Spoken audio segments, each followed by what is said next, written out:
Anime की शुरुआत एक ट्रेडिशनल जापानीज हाउस से होती है जो साफ पानी और हरी भरी नेचर से घिरा हुआ होता है। घर के अंदर एक छोटा लड़का मनादो अपने ग्रैंडफादर के पीछे पीछे चल रहा होता है। उसके हाथ में एक बॉट होता है।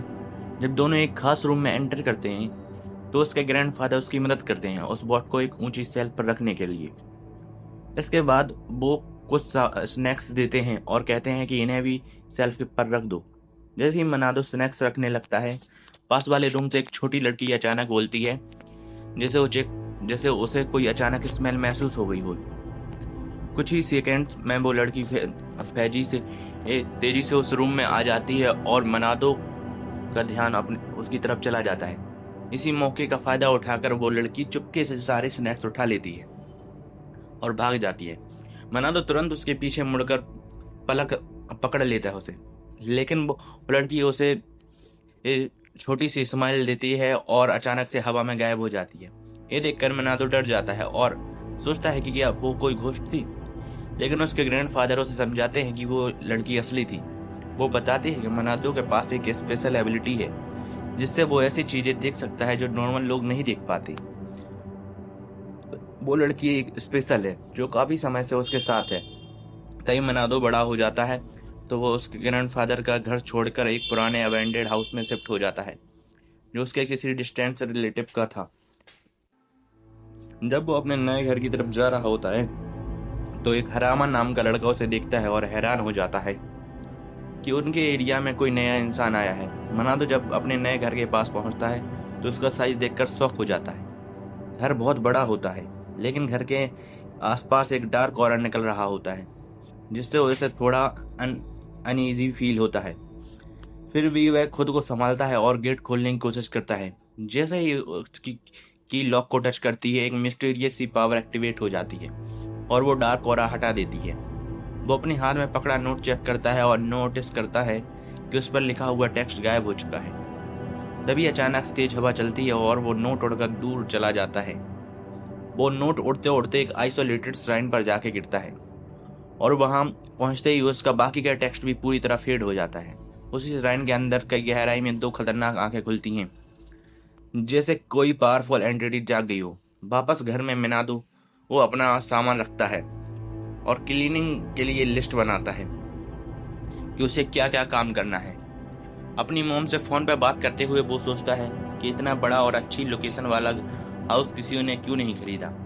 उसकी मोम बताती है कि कई लोग घर देखने आए लेकिन बिना किसी रीजन के वापस चले गए।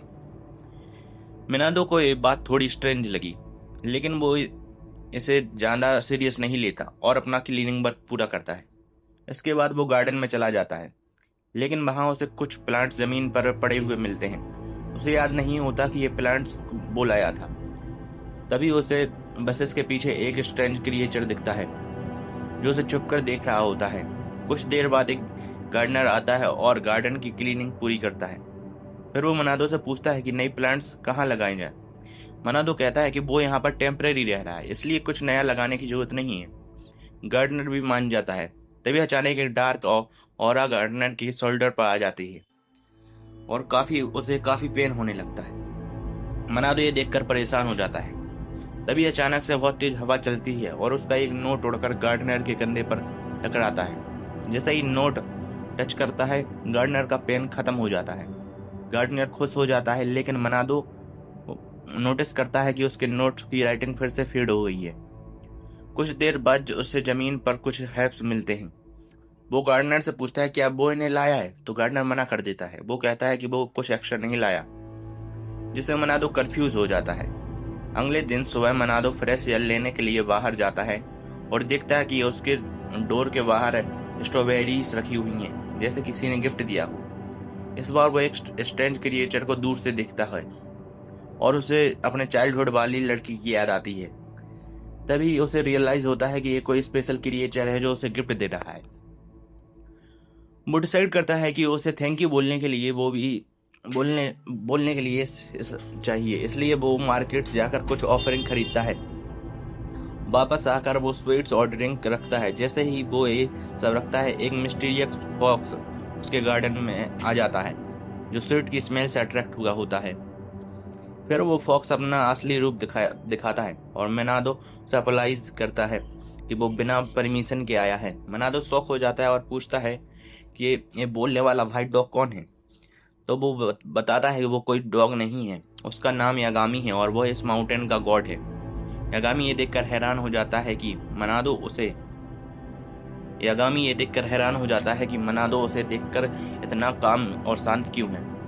मनादो कहता है कि उसके लिए ये सिंपैथी फील हो रही है क्योंकि उसने इतने गिफ्ट लिए हैं और फिर भी वो उसे स्वीट और ड्रिंक ऑफर करता है।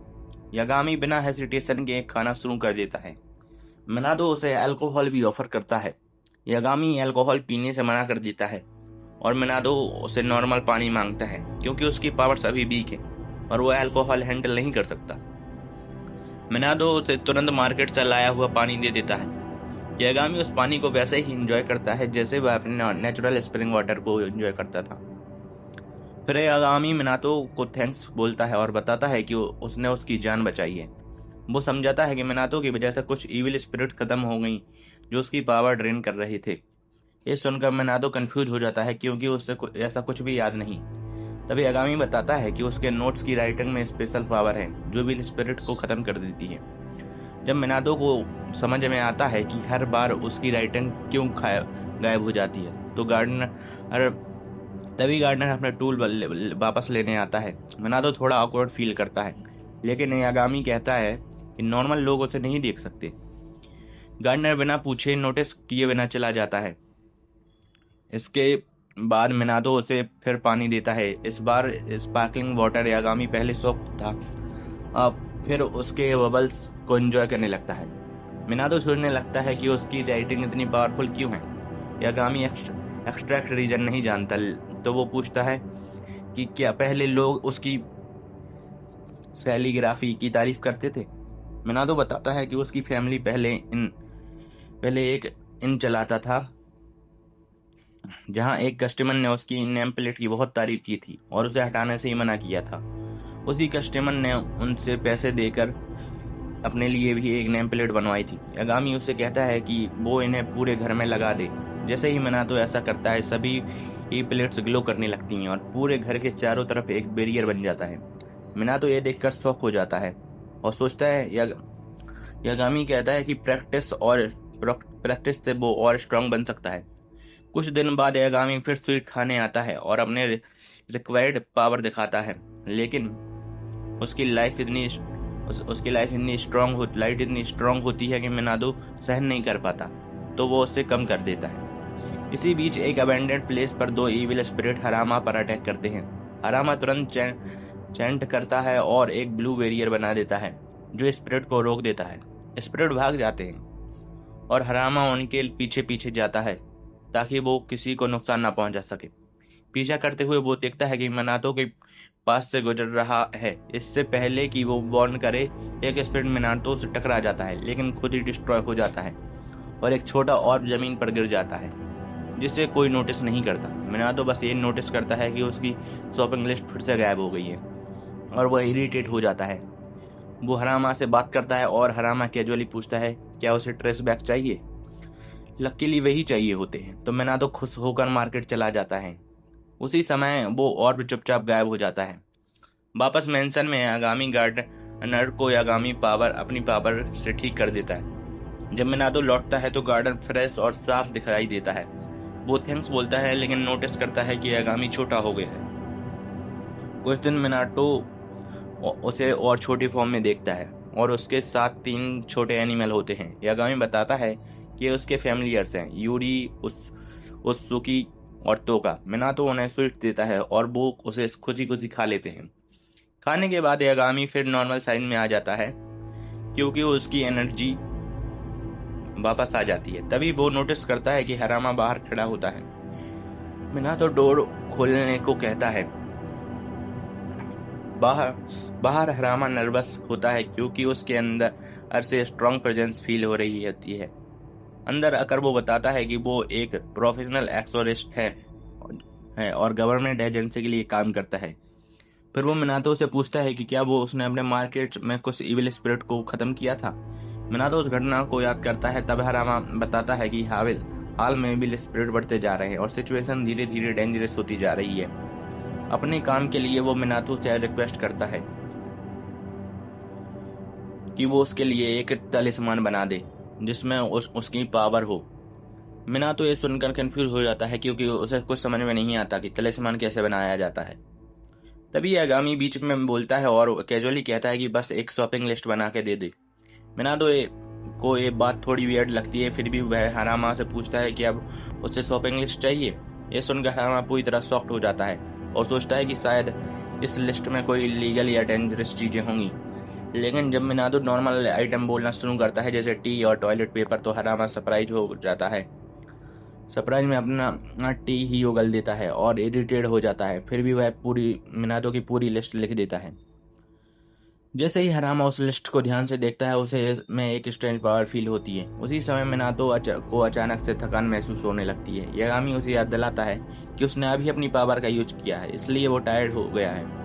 अब हरामा को समझ में आ जाता है कि मिनातो की राइटिंग कितनी वैल्यूएबल है, इसलिए वो मिनातो को पेमेंट देने के लिए कैश का बड़ा बंडल निकालता है। मिनातो पहले मना करता है और कहता है कि मैंने तो बस सिंपल वर्ड्स लिखे हैं, इतने पैसे लेने का कोई मतलब नहीं है।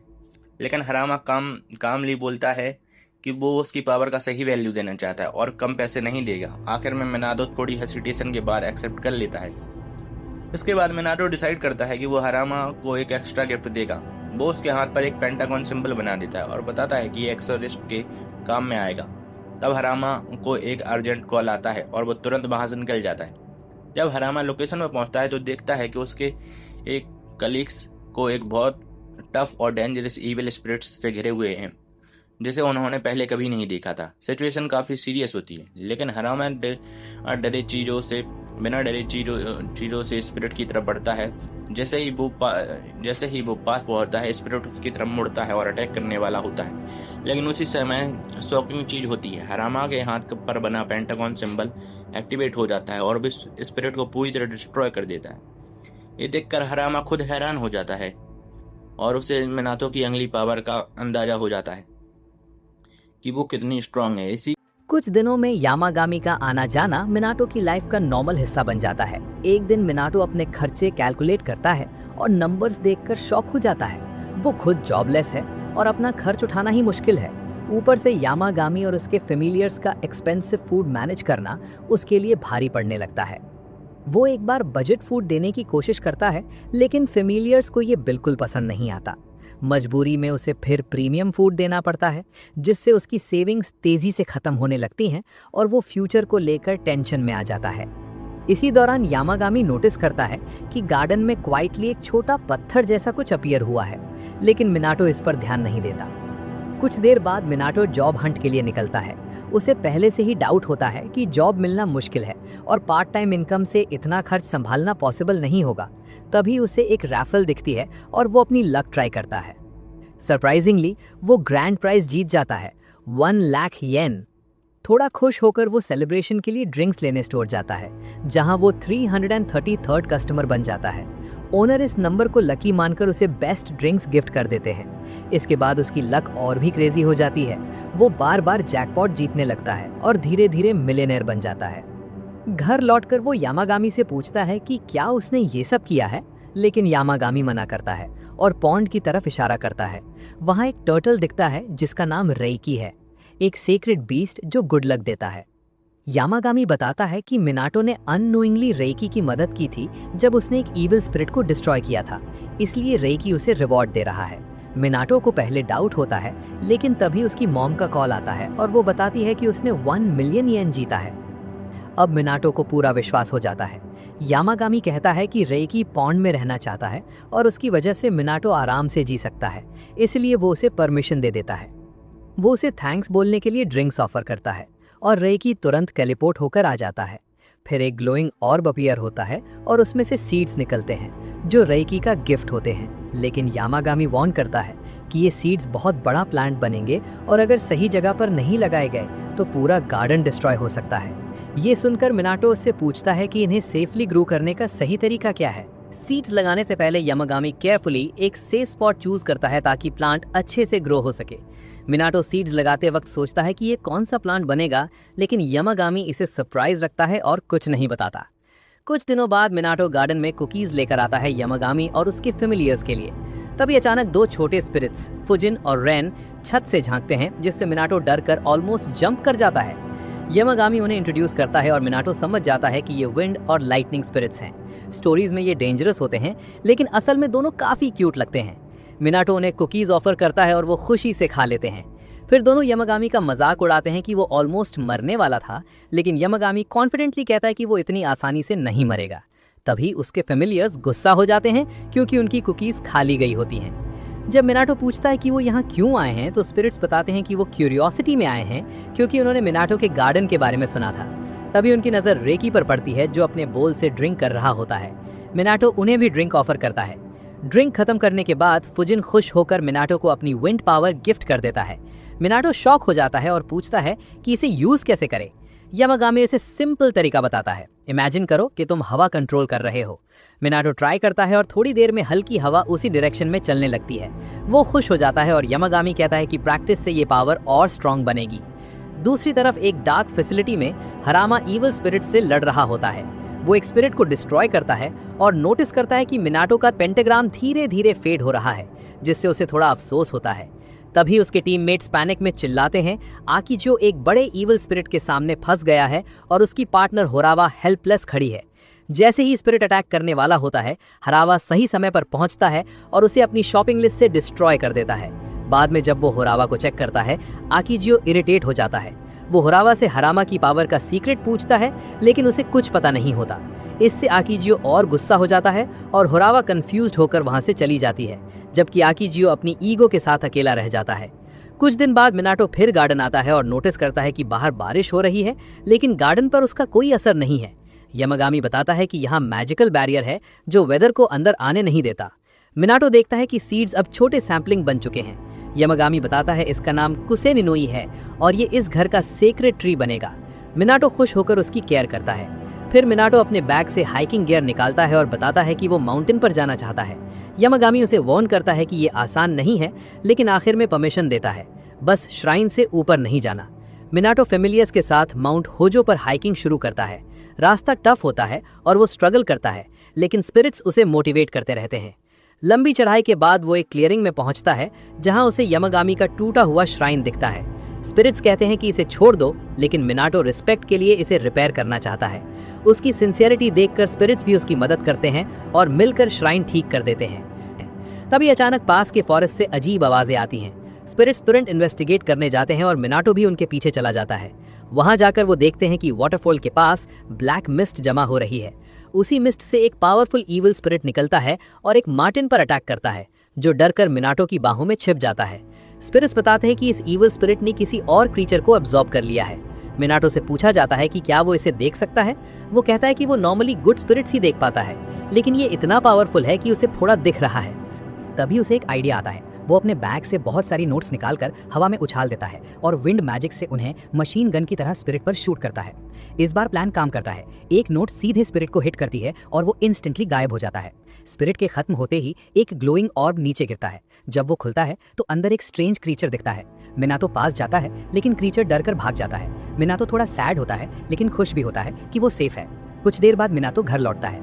यामागामी उसे श्राइन साफ करने के लिए थैंक्स करता है। मिनाटो क्रीचर के बारे में पूछता है, लेकिन यामागामी फिर से सीक्रेट रखता है और इस बार मिनाटो ज्यादा इंसिस्ट नहीं करता। फिर उसकी नजर कुसेनोनोई ट्री पर जाती है, जिसकी ग्रोथ रुक गई होती है।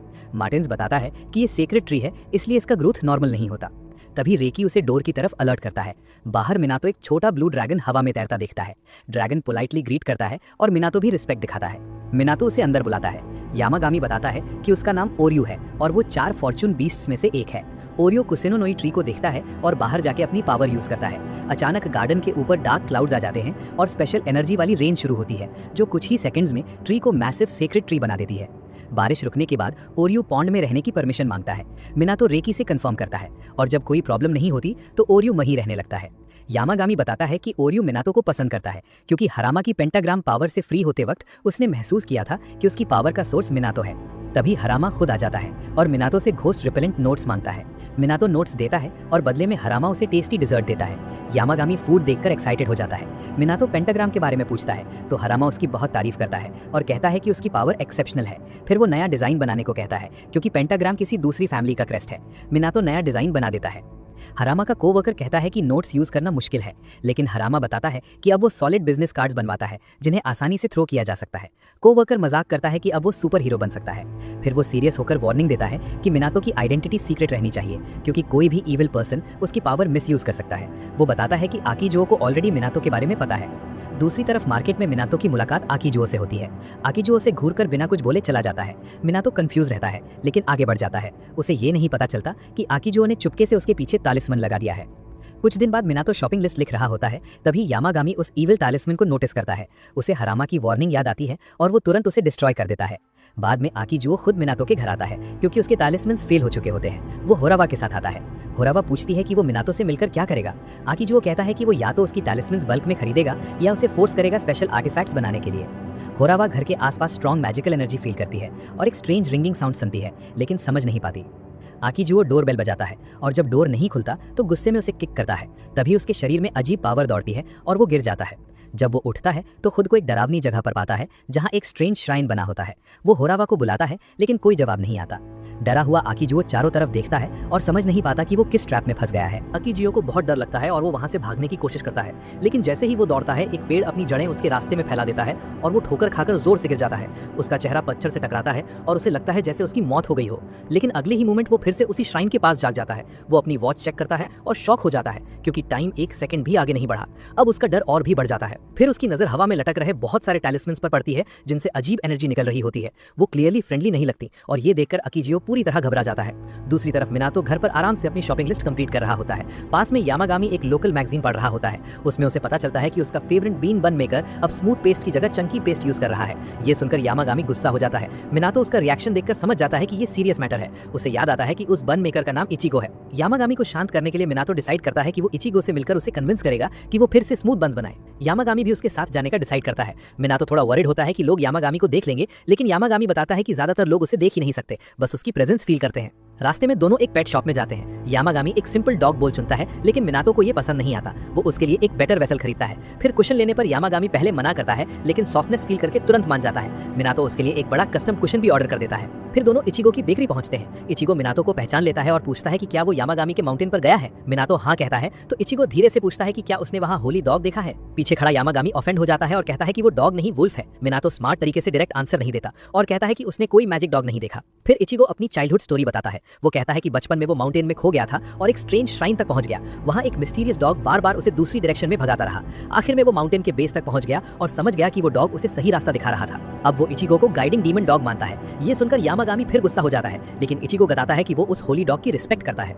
मिनातो ये सब सुनकर हैरान होता है और ऐसा बिहेव करता है जैसे वो भी उस डॉग से मिलना चाहता हो। इसके बाद दोनों बेकरी से बाहर निकलते हैं। मिनातो सोचता है कि इचिगो इतनी अच्छी हेल्थ में कैसे है। यामागामी बताता है कि वो किसी की डेथ रोक नहीं सकता, लेकिन अपनी एनर्जी से उसकी हेल्थ मेंटेन कर सकता है क्योंकि उसे इचिगो के बंस पसंद है। थोड़ी देर बाद इचिगो का ग्रैंडसन घर आता है और दोनों हैप्पी दिखते हैं। फिर मिनातो घर लौटकर गार्डन में एक विंड चाइम लगा देता है और बाथ लेने चला जाता है। उधर यामागामी मजबूरी में नए चंकी बंस ट्राई करता है। खाते वक्त उसे याद आता है कि कुछ समय पहले एक अनवांटेड विजिटर आया था। वहीं आकीजुओ बार बार उसी नाइटमेयर में फंसा रहता है। हर बार वही सीन रिपीट होता है और वो बाहर नहीं निकल पाता। आखिर डर कर वो माफी मांगता है और उस अननोन पावर से उसे छोड़ने की रिक्वेस्ट करता है।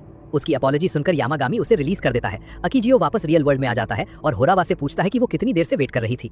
होरावा कंफ्यूज होती है क्योंकि उसके हिसाब से टाइम बिल्कुल भी पास नहीं हुआ। ये सुनकर आकीजुओ और डर जाता है और वहां से भाग जाता है। होरावा वहीं खड़ी सोचती है कि शायद उस घर की बेल का इस सबसे कनेक्शन है। उधर यामागामी आराम से अपने चंकी बंस खाता रहता है। थोड़ी देर बाद मिनातो बात लेकर बाहर आता है और कैजुअली पूछता है कि क्या कोई विजिटर आया था। यामागामी सिंपल सा जवाब देता है, नहीं। फिर मिनातो पूछता है कि नए बंस कैसे लगे। पहले गुस्सा होने के बाद भी यामागामी मानता है कि बंस एक्चुअली अच्छे हैं। ये सुनकर मिनातो खुश हो जाता है और आराम से बैठ जाता है, जबकि यामागामी नोटिस करता है कि इस बार मिनातो ने काफी लंबा बात लिया था। यामागामी नोटिस करता है कि मिनातो यूजुअली जल्दी शावर लेता है, लेकिन इस बार उसने काफी लंबा बात लिया। मिनातो बताता है कि वो अपने घर के हॉट स्प्रिंग में आराम से नहाने का आदी है और वही रिलैक्सिंग फीलिंग फिर से एक्सपीरियंस करना चाहता था। ये सुनकर यामागामी कुछ सोच में पड़ जाता है। अगले ही दिन जब मिनाटो गार्डन में जाता है तो उसे सल्फर जैसी स्मेल आती है। वो हैरान होकर देखता है कि यामागामी ने पूरा हॉट स्प्रिंग बना दिया है। मिनाटो ये देखकर बहुत खुश हो जाता है और तुरंत उसमें जाकर आराम करने लगता है। बात लेते समय उसे पता चलता है कि रेकी और ओरियो वहाँ नहीं है। यामागामी बताता है कि दोनों पॉन्ड के नीचे आराम कर रहे हैं और उन्हीं दोनों की मदद से उसने रात में ये हॉट स्प्रिंग बनाया था। मिनाटो ये सुनकर डिसाइड करता है कि वो बाद में दोनों को थैंक्स बोलेगा। बात के बाद वो बाहर आकर ठंडी जमीन पर लेटकर रिलैक्स करता है, जबकि यामागामी अपने बोल में आराम से टी पी रहा होता है। तभी एक फेमिलियर आकर बताता है कि कोई विजिटर आया है। ओरियो मिनाटो को बताता है कि ये विजिटर कोई ऐसा है जिसे वो और रेकी दोनों जानते हैं। मिनाटो बाहर जाता है लेकिन डोर पर कोई नहीं दिखता। फिर वो ग्रास के नीचे एक छोटा सा क्रीचर छिपा हुआ दिखता है। जैसे ही मिनाटो उसे नोटिस करता है वो और ज्यादा शर्मा कर छिप जाता है। एक फेरेट बताता है कि वो अंदर आने की परमिशन मांग रहा है। मिनाटो उसे अंदर आने देता है। अंदर आकर वो क्रीचर अपना नाम कीरन बताता है और नर्वस होकर धीरे धीरे बोलता है। मिनाटो को समझ नहीं आता तो फेरेट उसकी बात ट्रांसलेट करता है। कीरन मिनाटो को इविल स्पिरिट से बचाने के लिए दिल से थैंक्स बोलता है। मिनाटो इसे बड़ी बात नहीं मानता, लेकिन कीरन अचानक कॉन्फिडेंट होकर काफी देर तक बोलता रहता है। आखिर में वो मिनाटो को ऑफर देता है कि वो उसे आधी दुनिया का किंग बना सकता है। मिनाटो ये ऑफर कामली मना कर देता है। कीरन कंफ्यूज हो जाता है क्योंकि उसके हिसाब से इंसान ग्रीडी होते हैं। तब फुजिन और राइजन बताते हैं कि मिनाटो अलग है और उसके दिल में ग्रीड नहीं है। ये सुनकर कीरन समझ जाता है और वहां से चला जाता है। मिनाटो फुजिन और राइजन को थैंक्स बोलता है और नोटिस करता है कि वो पहले से बड़े लग रहे हैं। वो बताते हैं कि मिनाटो का गार्डन उनके लिए बेनिफिशियल है, इसलिए वो धीरे धीरे अपने ओरिजिनल साइज में लौट रहे हैं। फिर वो एक रेयर जाइंट फिश लाते हैं और सबके लिए फीस तैयार करते हैं। इसी दौरान राइजन मिनाटो को विंड पावर प्रैक्टिस करने के लिए कहता है। मिनाटो हल्की हवा चलाता है जो यामागामी के फर को छूती है और वो चीखते हुए उठ जाता है, लेकिन वो नाराज नहीं होता। राइजन समझ जाता है कि मिनाटो अभी अपनी फुल पावर यूज नहीं कर रहा क्योंकि उसे डर है कि कहीं यामागामी को हर्ट न कर दे। वो उसे समझाता है कि सेफ जगह पर प्रैक्टिस करने से वो बेटर कंट्रोल सीख पाएगा। यामागामी उसे ट्रेनिंग देने का डिसाइड करता है। वो एक स्ट्रेंज पोर्टल खोलता है जो एक फॉरेस्ट में जाता है। वहां जाकर मिनाटो हैरान हो जाता है। यामागामी उसे कहता है कि वो अपनी विंड मैजिक की फुल पावर यूज करे। मिनाटो पहले हेजिटेट करता है, लेकिन जब उसे पता चलता है कि ट्रीज फेक हैं तो वो प्रैक्टिस के लिए तैयार हो जाता है। उधर बाहर कीरन फिर से आता है और इस बार मिनाटो के लिए ड्यूरियन गिफ्ट लाता है। वो उसे जमीन पर रख देता है जिससे बहुत स्ट्रॉन्ग स्मेल फैल जाती है।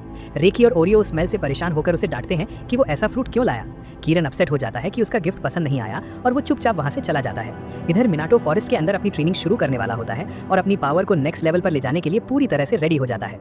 यामागामी ध्यान से देख रहा होता है जब मिनाटो अपने हाथ आगे बढ़ाकर पूरी फोकस के साथ अपनी पावर यूज करने की कोशिश करता है। इस बार मिनाटो पहले से ज्यादा सीरियस होता है और अपनी विंड मैजिक को फुल स्ट्रेंथ के साथ छोड़ता है। जैसे ही वो अपनी पावर रिलीज करता है एक बहुत तेज हवा चलने लगती है जो आसपास के मजबूत पेड़ों को भी जोर से हिला देती है। लेकिन अचानक उसकी बॉडी इतना प्रेशर सहन नहीं कर पाती। उसकी एनर्जी जल्दी ड्रेन हो जाती है और वो कमजोर होकर वहीं गिर जाता है। कुछ समय बाद जब उसे होश आता है तो वो खुद को अपने घर पर पाता है। यामागामी उसे समझाता है कि उसकी बॉडी अभी इतनी स्ट्रांग नहीं है कि वो अपनी फुल पावर को हैंडल कर सके, इसलिए उसे धीरे धीरे ट्रेनिंग करनी पड़ेगी ताकि उसकी स्टैमिना और कंट्रोल दोनों इंप्रूव हो सके।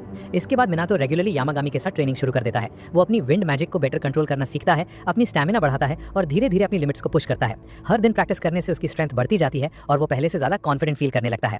कुछ समय बाद जब उसकी पावर काफी इंप्रूव हो जाती है तो वो अपनी मॉम के लिए एक नई नेम प्लेट बनाता है। इस बार वो अपनी स्पिरिट वार्डिंग पावर को पहले से ज्यादा स्ट्रॉन्ग बनाता है ताकि ये ज्यादा टाइम तक चले और बेटर प्रोटेक्शन दे सके। मिनाटो इस गिफ्ट को अच्छे से प्रिपेयर करता है और घर भेजने के लिए रेडी कर देता है। उधर दूसरी तरफ हरामा एक नई प्रॉब्लम का सामना कर रहा होता है। वो एक घने और अंधेरे फॉरेस्ट में खड़ा होता है जहां चारों तरफ अजीब सी डार्कनेस फैली होती है। उसके सामने एक पुराना श्राइन होता है जो एक हैवी और डेंजरस मायाजमा से घिरा होता है। उस डार्क एनर्जी को देखकर हरामा थोड़ा पीछे हट जाता है क्योंकि उसे समझ आ जाता है कि ये कोई सिंपल थ्रेट नहीं है। ये सिचुएशन आने वाले बड़े डेंजर का इशारा देती है और साफ दिखता है कि आगे और भी टफ चैलेंजेस आने वाले हैं। यहीं पर ये पार्ट खत्म होता है और स्टोरी बाद में कुछ दिन बाद दिखता है कि मिनाटो अपने घर के बाहर गिरे हुए पत्तों को अपनी विंड मैजिक से साफ कर रहा होता है। यागामी ये देखकर नोटिस करता है कि उसकी कंट्रोल पहले से भी ज़्यादा काफ़ी बेटर हो गई है, लेकिन मिनाटो को लगता है कि अब वो अभी भी पुजिन के सामने कुछ खास नहीं है। तभी पुजिन खुद कहता है कि मिनाटो अब अच्छा कर रहा है और जल्दी ही इतना स्ट्रांग हो जाएगा कि एनिमीज के घर टोर्नेडो से उड़ा सकेगा।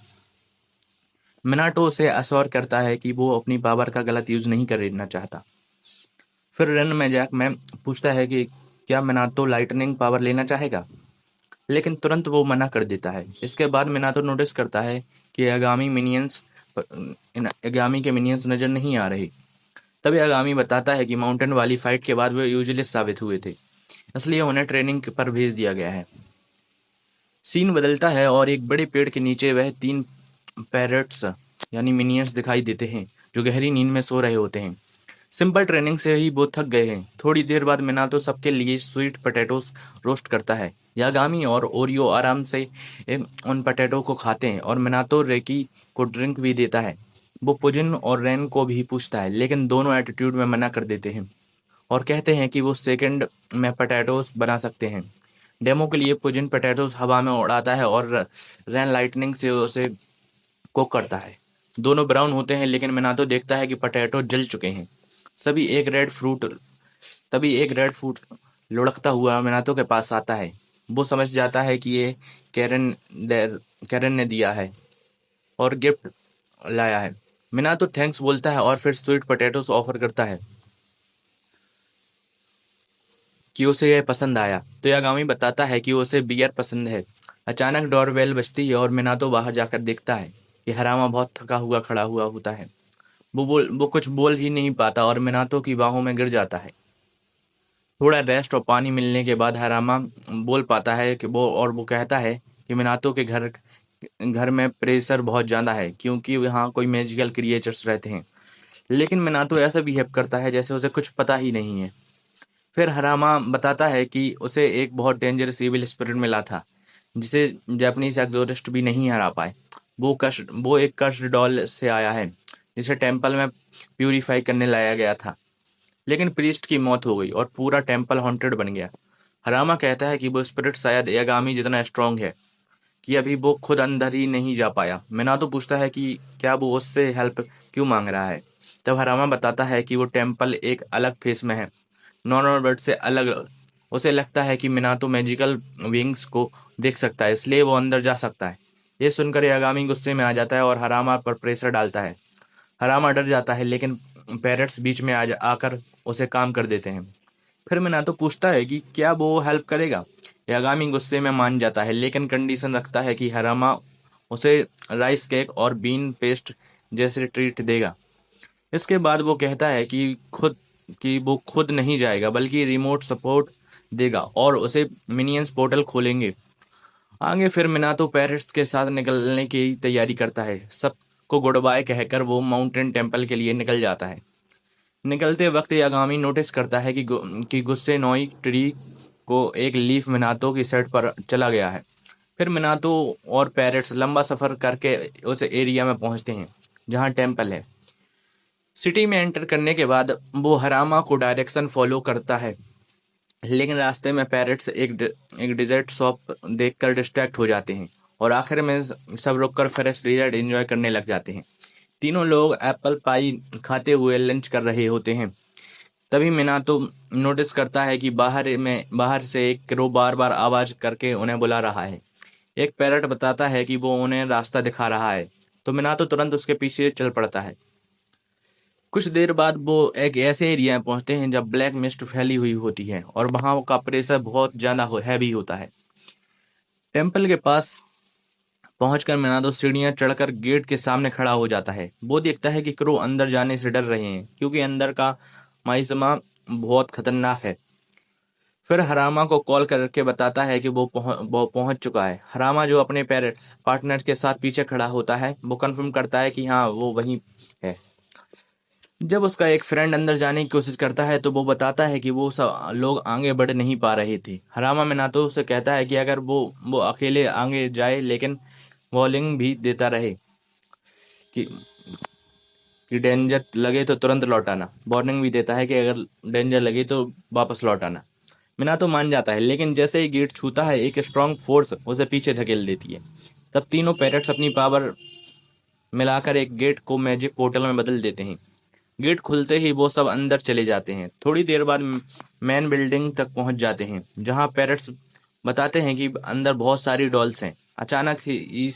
अचानक से डरावनी हिसिंग साउंड आती है और इविल स्पिरिट सामने आ जाता है।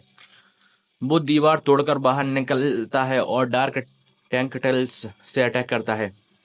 मिनातो जल्दी से अपनी शॉपिंग लिस्ट निकालकर उसे शील्ड की तरह यूज करता है और अटैक रोक लेता है।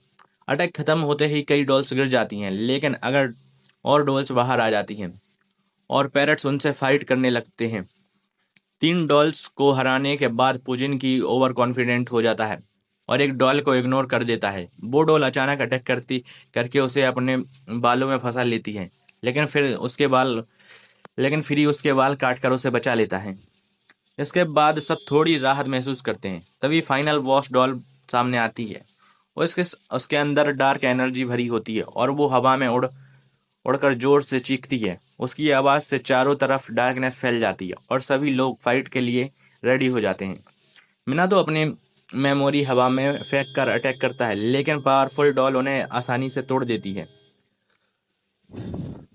फिर वो पैरेट को दूर फेंक देती है और मिनातो को पकड़ लेती है और वो अपने बालों में चकर कर जो चोक करने लगती है और मिनातो को लगता है कि अब वो नहीं बचेगा। उसी समय यागामी के पैरेट्स के जरिए मिनातो की हालत का पता चलता है। उसकी आंखें चमकती हैं और पैरेट्स भी गिलो करने लगते हैं।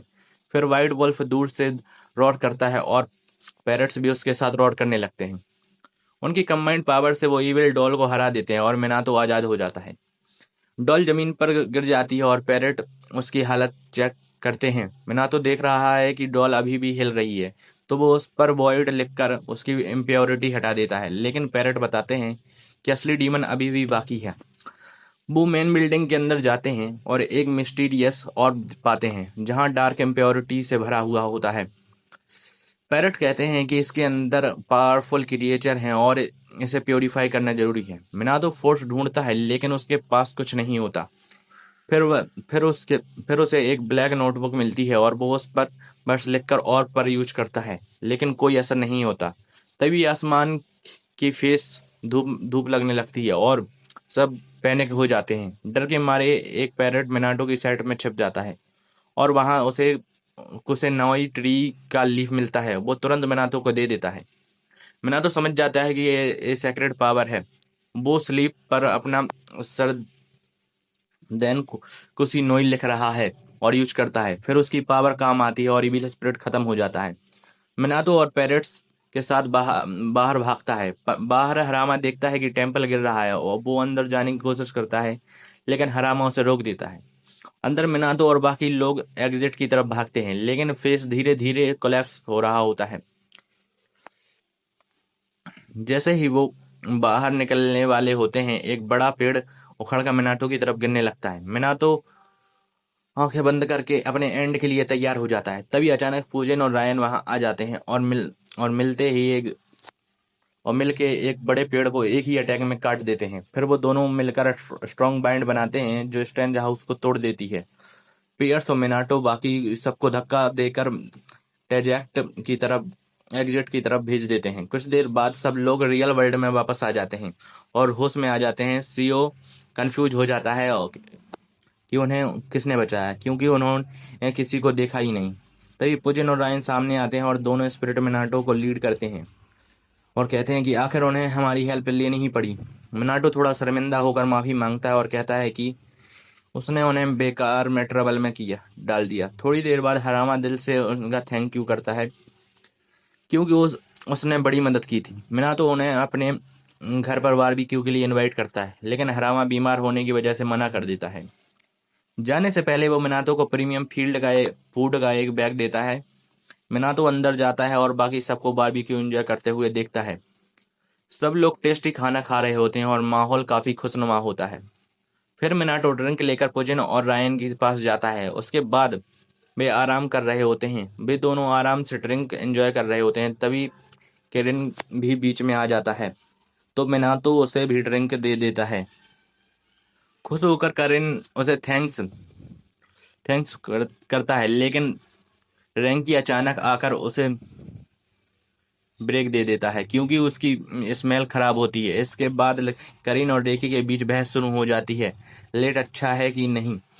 उनकी बहस बढ़ती बढ़ती जाती है और दोनों ही आखिर में आकर रेटी को साइड कर देते हैं। फिर वो स्पिरिट स्कूट टेट्स को लेकर आर्ग्यू करते रहते हैं। उधर पेरेंट्स मिनाटो को बुलाते हैं और ड्रेन जॉब चेक करने को कहते हैं।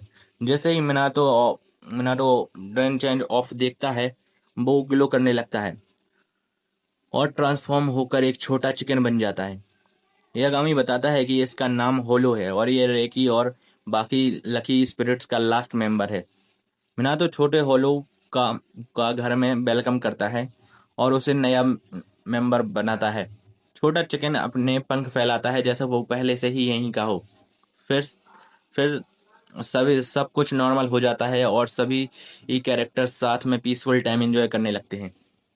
कुछ दिनों बाद हम देखते हैं मिनातो यागामी के लिए एक खास फ्यूजन डिजर्ट लेकर आता है जैसे ही यागामी उस डिजर्ट को खाता है जिससे स्ट्रॉबेरी और रेड वाइन का अमेजिंग कॉम्बो होता है, कुछ ऐसा होता है जिसकी किसी ने उम्मीद नहीं की थी।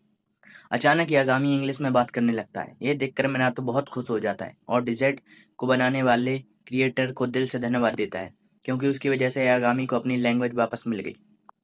इसके बाद मिनातो की नज़र फीनिक्स पर जाती है, लेकिन अब फीनिक्स पहले जैसा छोटा पक्षी नहीं रहा, बल्कि वो बर्ड्स का किंग बन चुका था।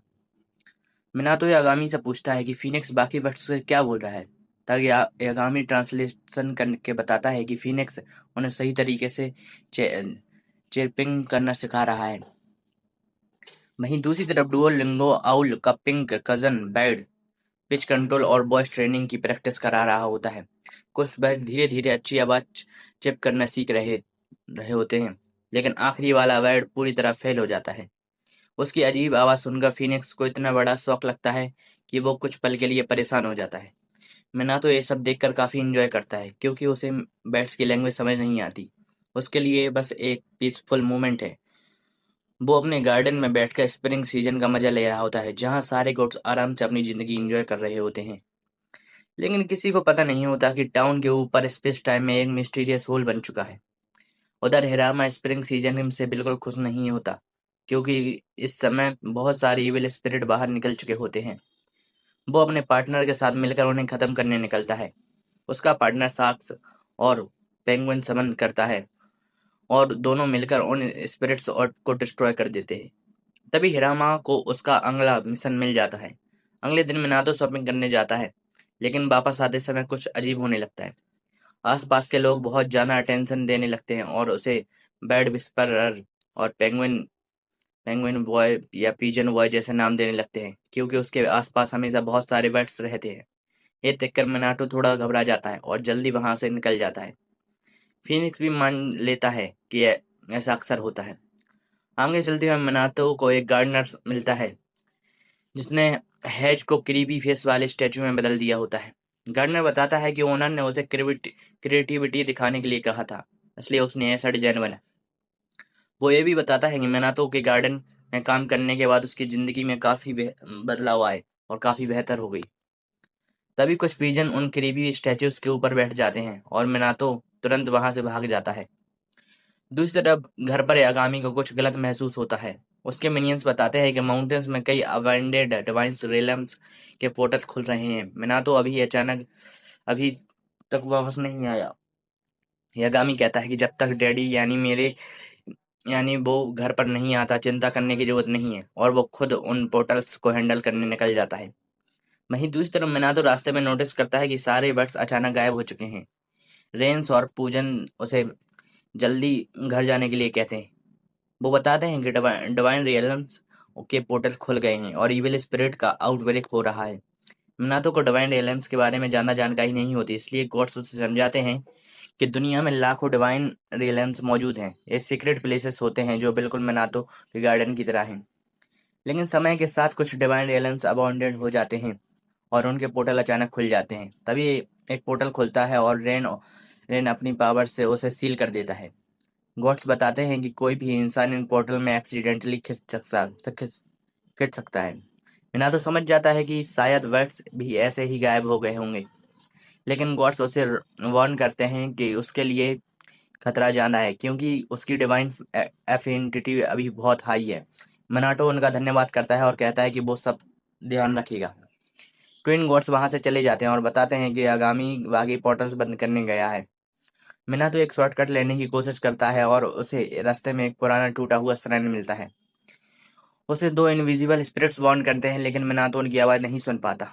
अचानक श्राइन का गेट खुलता है और एक पोर्टल उससे अपनी तरफ खींच लेता है। फीनिक्स उसे बचाने की कोशिश करता है, लेकिन कुछ सेकंड बाद वो फिर से चिक फॉर्म में बदल जाता है और आखिरकार दोनों उस पोर्टल के अंदर चले जाते हैं। जब मिनातो की आंखें खुलती हैं तो वह एक मिस्टीरियस फॉरेस्ट में पहुंच चुका होता है।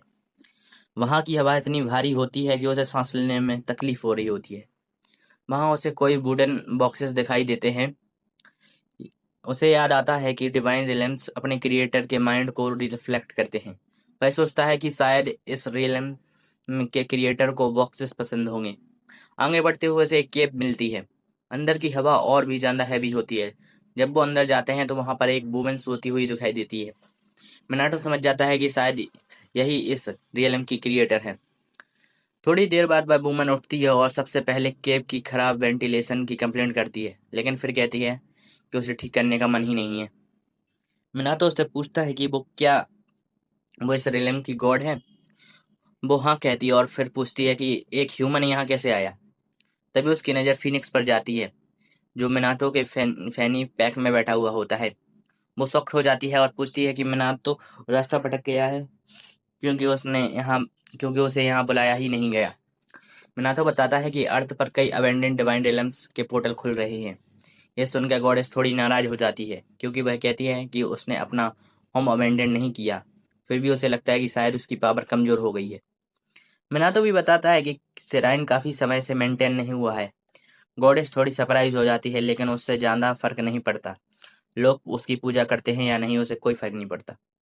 फिर उसकी नज़र मिनातो की सीलिंग पावर पर जाती है। वह मिनातो से कहती है कि क्या वो केव की वेंटिलेशन ठीक कर सकता है। मिनातो थोड़ा शॉक्ड होता है, लेकिन देखता है कि गॉडेस ने हजारों साल से इस जगह की मेंटेनेंस नहीं की है। गॉडेस उसे काम शुरू करने को कहती है और खुद सो जाती है। मिनातो पूछता है कि काम पूरा होने के बाद क्या वो उसे घर भेज देगी। गॉडेस इरिटेट होकर कहती है, हाँ, एक और पोर्टल खोल दूंगी मैं। लेकिन फिर पता चलता है कि वो पोर्टल सिर्फ वुडन बॉक्सेस बाहर फेंकने के लिए है। मिनातो बिना सवाल किए विंड पावर की मदद से सारे बॉक्सेस पोर्टल में डाल देता है। उधर यागामी और उसके मिनियन सारे खुले पोर्टल्स बंद कर रहे होते हैं। काम खत्म होने के बाद यागामी कहता है कि अब मिनातो को रेस्क्यू करना होगा। मिनियन शॉक्ड हो जाते हैं, लेकिन यागामी बताता है कि उसे फीनिक्स की किराए सुनी थी।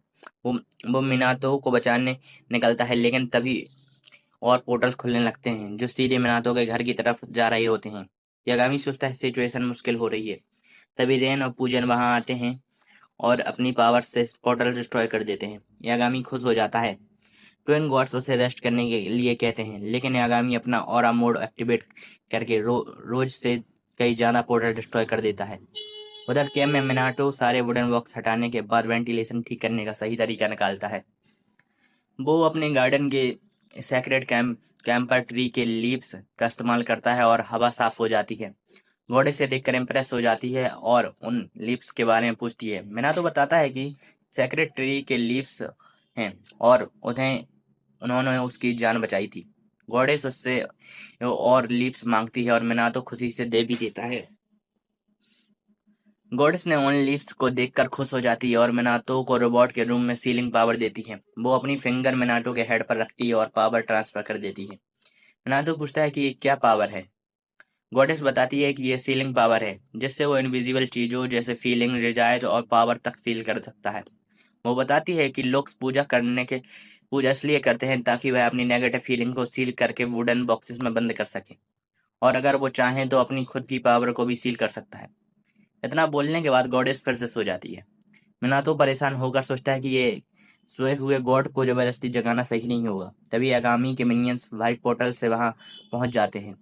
मिनातो खुश होकर डिवाइन लैम्प से बाहर आ जाता है। मिनियंस उससे माफी मांगते हैं कि रेस्क्यू करने में थोड़ी देर हो गई, क्योंकि वो काफी कामों में बिजी थे। लेकिन मिनातो बताता है कि वो एक लेजी अनमोटिवेटेड गॉड के साथ था, जिसने उसे सीलिंग पावर के बारे में बताया। तो सभी मिनियंस शॉक हो जाते हैं। वो कहते हैं कि वो कोई गॉड नहीं थी, वो अमातरासु थी। ये सुनकर मिनातो भी हैरान हो जाता है कि क्योंकि उसने सन गॉड को कभी भी इतने लेजी फॉर्म में इमेजिन नहीं किया था।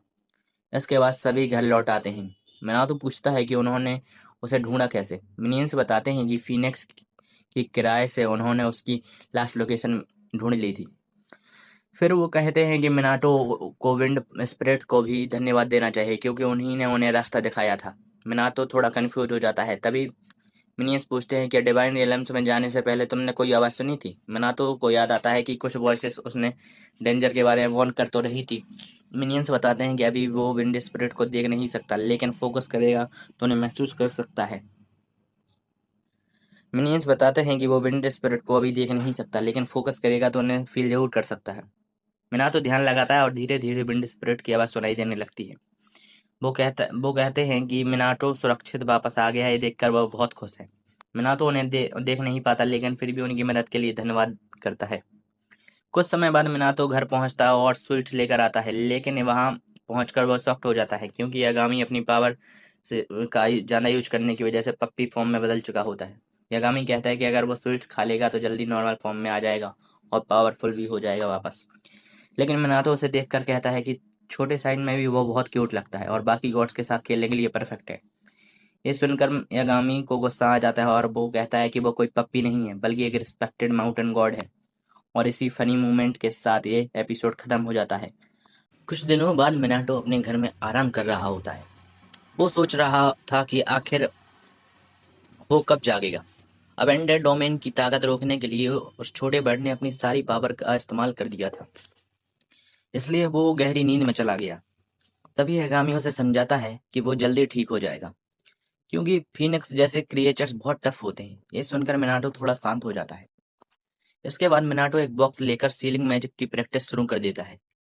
यागामी उससे पूछता है कि वो क्या कर रहा है। तब मिनाटो उसे बताता है कि वो अमीदा रासू की पावर को कंट्रोल करना सीख रहा है। उसका आइडिया था कि अपनी एक्सोरिस्ट पावर को अलग अलग चीजों से सील करके हरामा को स्ट्रॉन्ग घोस्ट से लड़ने में मदद करे। यागामी उसके एक्सपेरिमेंट में इंटरेस्ट दिखाता है, लेकिन तुरंत बोलता है कि ये सारी मैजिक बॉक्स से लीक हो रही है। फिर वो समझाता है कि मैजिक सील करने के लिए दिमाग में उस चीज की क्लियर इमेज होना जरूरी है। लेकिन ये सुनकर मिनाटो हंस पड़ता है। कुछ दिन बाद मिनाटो फिर कंप्लेन करता है कि एक और वायर ने उसका घर खरीदने से मना कर दिया। वो सोचता है कि इतना अच्छा कंट्री साइड हाउस होने के बाद भी कोई भी वायर आखिरी समय पर पीछे क्यों हट जाता है। असल रीजन यागामी जानता है, लेकिन चुप रहता है।